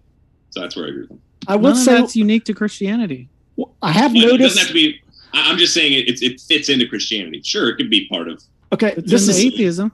this is anecdotal. I'm not making any broad scientific claims on this, but I have noticed that there are a number of scientists that in their old age who sense death coming on, Oh, you're gonna like go here. start to have irrational viewpoints. I've seen this. I mean, I don't have any evidence to suggest it. Wish fulfillment. It comes later. That's why you're going to become a Christian, Jason. Don't you worry. Maybe I will. Hey, there you It's go. the ultimate crutch. I know you got something in the closet other than Yeah, God. yeah. Like I don't just have I don't have skeletons in my closet. I got a graveyard in my closet. This one from Bitter Truth says, God made earth in 6 days and made plants on the third day, made sun on the fourth day. Without sun, plants can't survive. Interpretation can't satisfy. Stuart? Yeah, Genesis 1, verse 2. I read 1 as poetry and 2 as more so historical. And so if you take 1 as historical, then you're going to have all different types of contradictions and questions. Number 2, chapter 2, makes a lot more sense from a historical perspective. So again, that gets at with this whole conversation around biblical interpretation, apocalyptic literature, historical narrative, psalm, poetry. The list is endless, and that's why you got to read in such a way where you're being honest with the text. Gotcha. And thanks very much for this question. Coming in from Richard Taylor says, name a benefit religion provides that is unique to religion.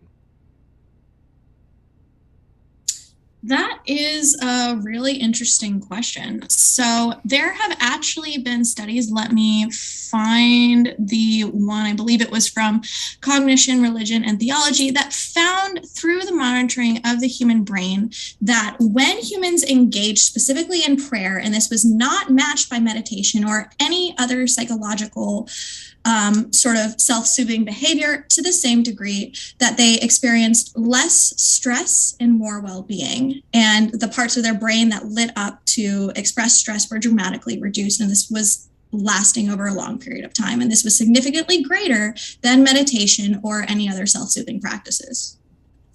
You got it. Thank you very much for your question. Coming in from Bitter Truth says, if your God is powerful, why patients still need to see a physician? Why can't you pray and no need bypass to believers? Why do people keep assuming that faith and science are mutually exclusive? They're not, but they do have contradictory aspects in the sense that faith is believing something without evidence, and science is based on evidence. So while you can be a scientist and have faith in a God or faith in something, that there are contradictory aspects to those concepts. You're right, but the Christian asks the philosophical questions related to faith and God, but then they go into the lab and also do science. I don't understand why we keep trying to just put this into a melting pot. Like, this is what Francis Collins talks about all the time in dealing with the human genome. It's not like all of a sudden he comes in and brings in his Christian faith in such a way where it's like, oh man, I got to make these leaps of faith now that I'm in the, obviously dealing with experiments. No, it's a world view. So I don't know why we just keep adding these just in a mishmash. Well, it's different methodologies. So if you try and use the same method, if you try and use the faith method for some biological question, if you're sequencing some gene, you're not going to get anywhere. No, you're not. I don't know one Christian who does that. But wait, exactly. You did I this. worked in a different Christian area of school. study. A useless method. I worked in a Christian school for a while, and they were extremely pro-science because they believed that discovering more about science would actually reveal the secrets of the Lord. It doesn't detract from it, but you can direct that Christianity to try to discover through learning more about science, more about your faith. I think we're trying to draw the difference between the method of assessing a truth claim, faith versus science.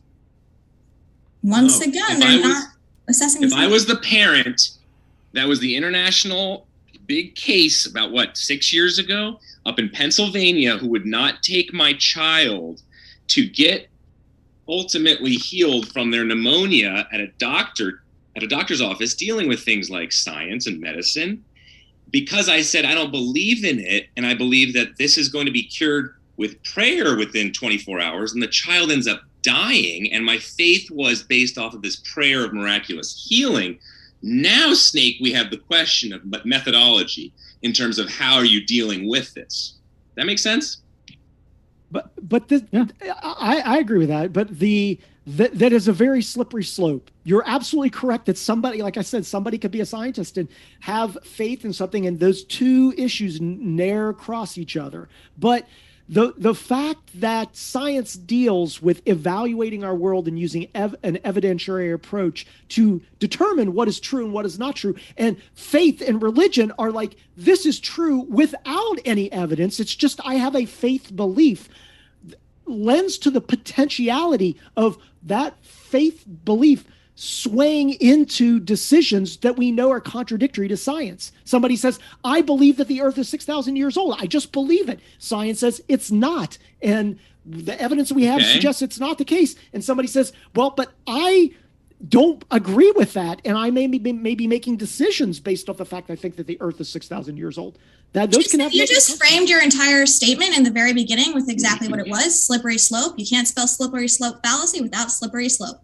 Look, I'm just saying that it is a slippery slope with regards to that. That's fine. I mean, I think that's a fallacy. But wait a minute. It's a very reasonable thing to say that the issue of those two items that are separate are very close together and do bleed over with each other in some respects. No. But why would you ever suspend your standard of evidence for? Why would you suspend your standard of evidence for any question? If you have a scientific standard of evidence, why would you suspend that standard when because there are other areas of study, like the humanities, like philosophy, like history. So you're not going to bring your little toolkit in dealing with the book of Leviticus. No, you're going to look at history, and then you're going to judge laws like moral, ceremonial, cleansing laws. You're not going to say, okay, how am I going to somehow fit the letters here into my little test tube to ultimately prove it, what I'm interpreting, whether it's right or wrong.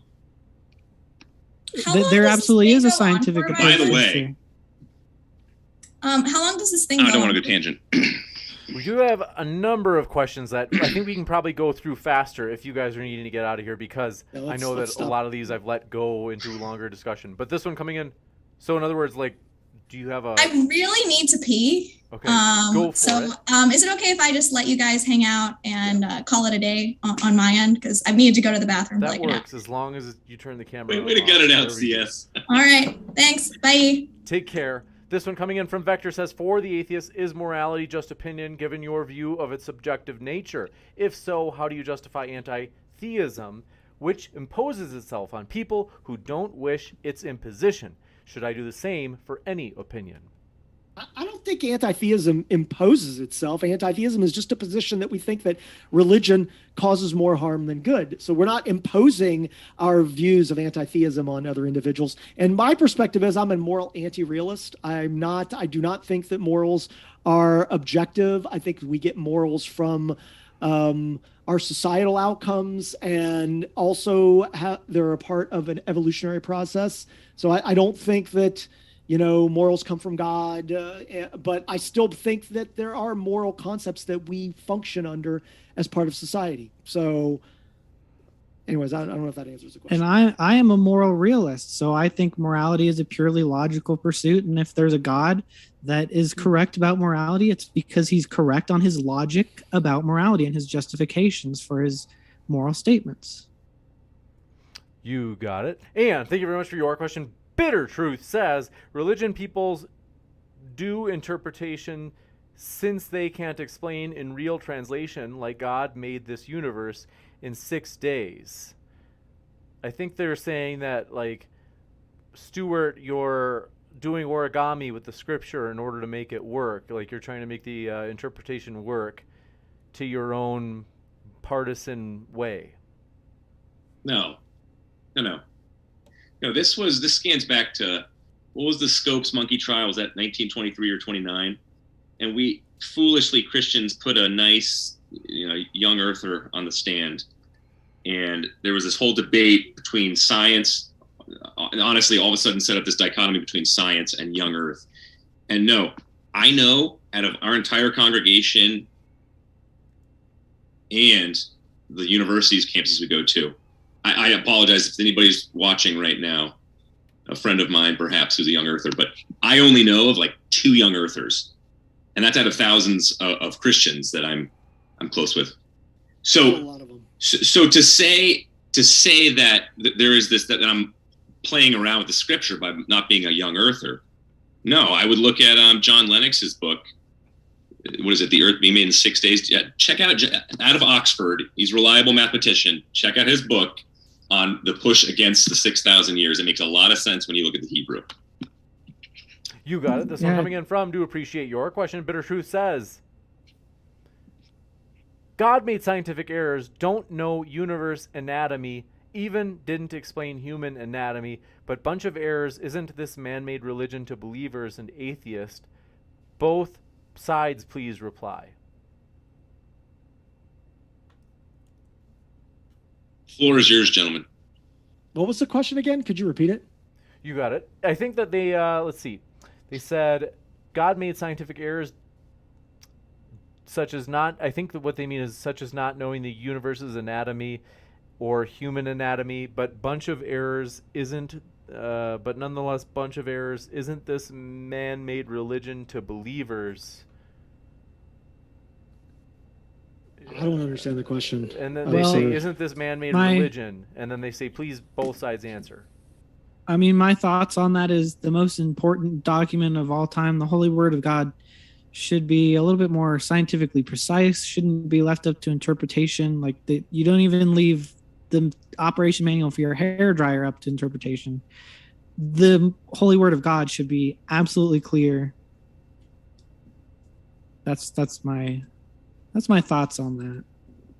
Gotcha. Anybody else? No. That's what the Quran, that's what Muslims believe, right along with Snake. They believe all science came out of the Quran, that the Quran is perfect, don't question it on any grounds.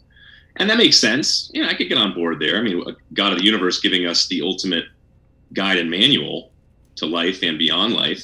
So perfection. But I would say, no, he entered in to obviously a type of relationship with us in such a way where he used human beings. That's why there's 400,000 variants in the Bible, which are mistakes.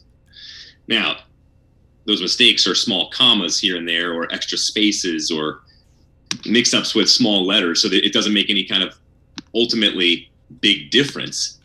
But no, so I believe it's the combination. I actually like that there's mistakes because of the combination of humans and God, where he's working with humans to give us his word. There's actually a quote by, I think it's Galileo, that's I don't believe in a God that gave us rational thought and intelligence and intended us to forego their use. So if you believe that God gave us rational thought and intelligibility, it makes sense that, like, doesn't he want us to use those? And if we are using those appropriately, it seems that just making these using that approach to evaluate our world and not coming to a conclusion that God is the outcome of an unknown event seems to be a reasonable thing if God gave us rationality and intelligent thought. So, no, that was an interesting point. Sorry, say the quote again. That God, I don't believe in a God that gave us intelligence and rational thought and intended us to forego their use. Right, and that's why he wanted science. That's why he pushed back against the Catholic Church and their indoctrination. And that's why he was a strong Christian pushing back. He became more Protestant, saying, no, if you guys are going to be fixed in how you interpret scripture that is in total disagreement with science, I'm going to look at scripture and I'm going to honestly try and figure out, okay, wait, is scripture actually saying this about the earth and the sun and the planets? I don't think it's specifically saying that.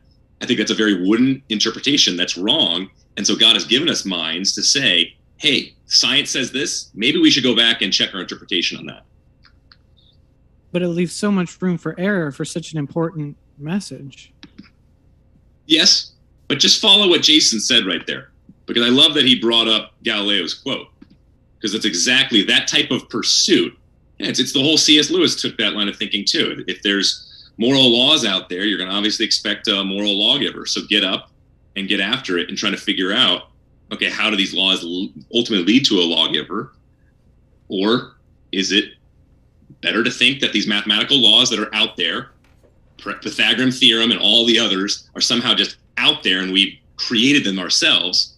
No, they're out there to be discovered. And so there's most likely an ultimate mathematician lawgiver. This one coming in from, do appreciate your question. Fernandez T says, this is for Jason, saying there's a chance we will take that, brother. All it takes is a mustard seed of faith. All right. This one coming in from Bitter Truth says, now to Jason. I've seen a lot of time when you bring up scientific error, the religion scholars just use interpretation tool. Are the weak in their actual text? I think they're saying, are they weak in their actual textbooks or helpless? I think I saw this question. I think I understand what they're asking. I think it varies based on Christian. There are a lot of Christians out there that are very sophisticated in their understandings and that may be very dogmatic in their beliefs, and they're just unwilling to consider those scientific outcomes. And I think that there are others that are just weak in their understandings of how to form an appropriate hypothesis and what is falsification and rejecting a null hypothesis mean, and how do we evaluate outcomes, and the fact that it's very reasonable for a scientist to say, I don't know, that I don't understand something, and that's a much more reasonable outcome to take than to suggest that it is some supernatural being. So I think it's a hodgepodge of issues. You got it. And with the last question, they just shot it in. They also said sun orbiting Earth and Earth is flat. How will you explain that? Both sides. Please let us know your thoughts on whether or not the sun is going around the Earth, aka heliocentrism, and talk to us about whether or not the Earth is flat. Are you a flat earther, Stuart? I happen to not be. Gotcha. Thank God. Do you get a lot of those on here, James? Yes, we do. the one argument I would propose, and I'm not just very basically, is that we have a number of models that, like atmospheric models, oceanic models, physics models, geochemical models, biological models. All these models all point to a globe Earth going around the sun, and that if all those models did not intersect and corroborate one another, then you would be like, wow, that's really weird. Why is that not the case? And on the other side, the flat earthers may be able to get one model to fit, but when they put it together with all these models, then they can't get that system to work. And this is an example of why, science works in this respect. We have cross-validating models out of separate disciplines that confirm particular positions. Again, I guess you could say, is science saying with 100% certainty that that's the case?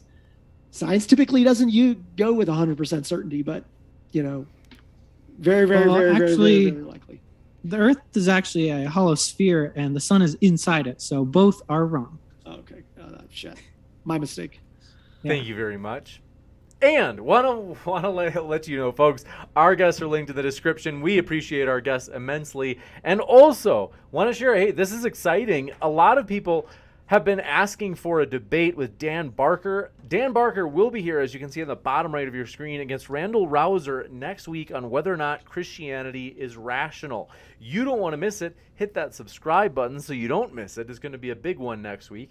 But want to say thank you so much to our guests, Stuart, Cinematic Psychology, Taylor, a.k.a. Snake, and Jason. It has been a true pleasure to have you with us tonight. Yes, thank you. You guys were definitely a cut above the regular competition. She's my friend too, so I'm a little biased towards that. But yes, thank you. I just you guys are great. Thank you for your predictions and thoughts. Yeah. Enjoyed it. Yeah, thanks, Stuart. I love your content. Just wanted to say that. You and your dad. Thank you so much. Yeah. Thanks, guys. Thank you very much. I'll be back in just a moment, folks, with a post-credit scene letting you know about other upcoming juicy debates, so stick around for that.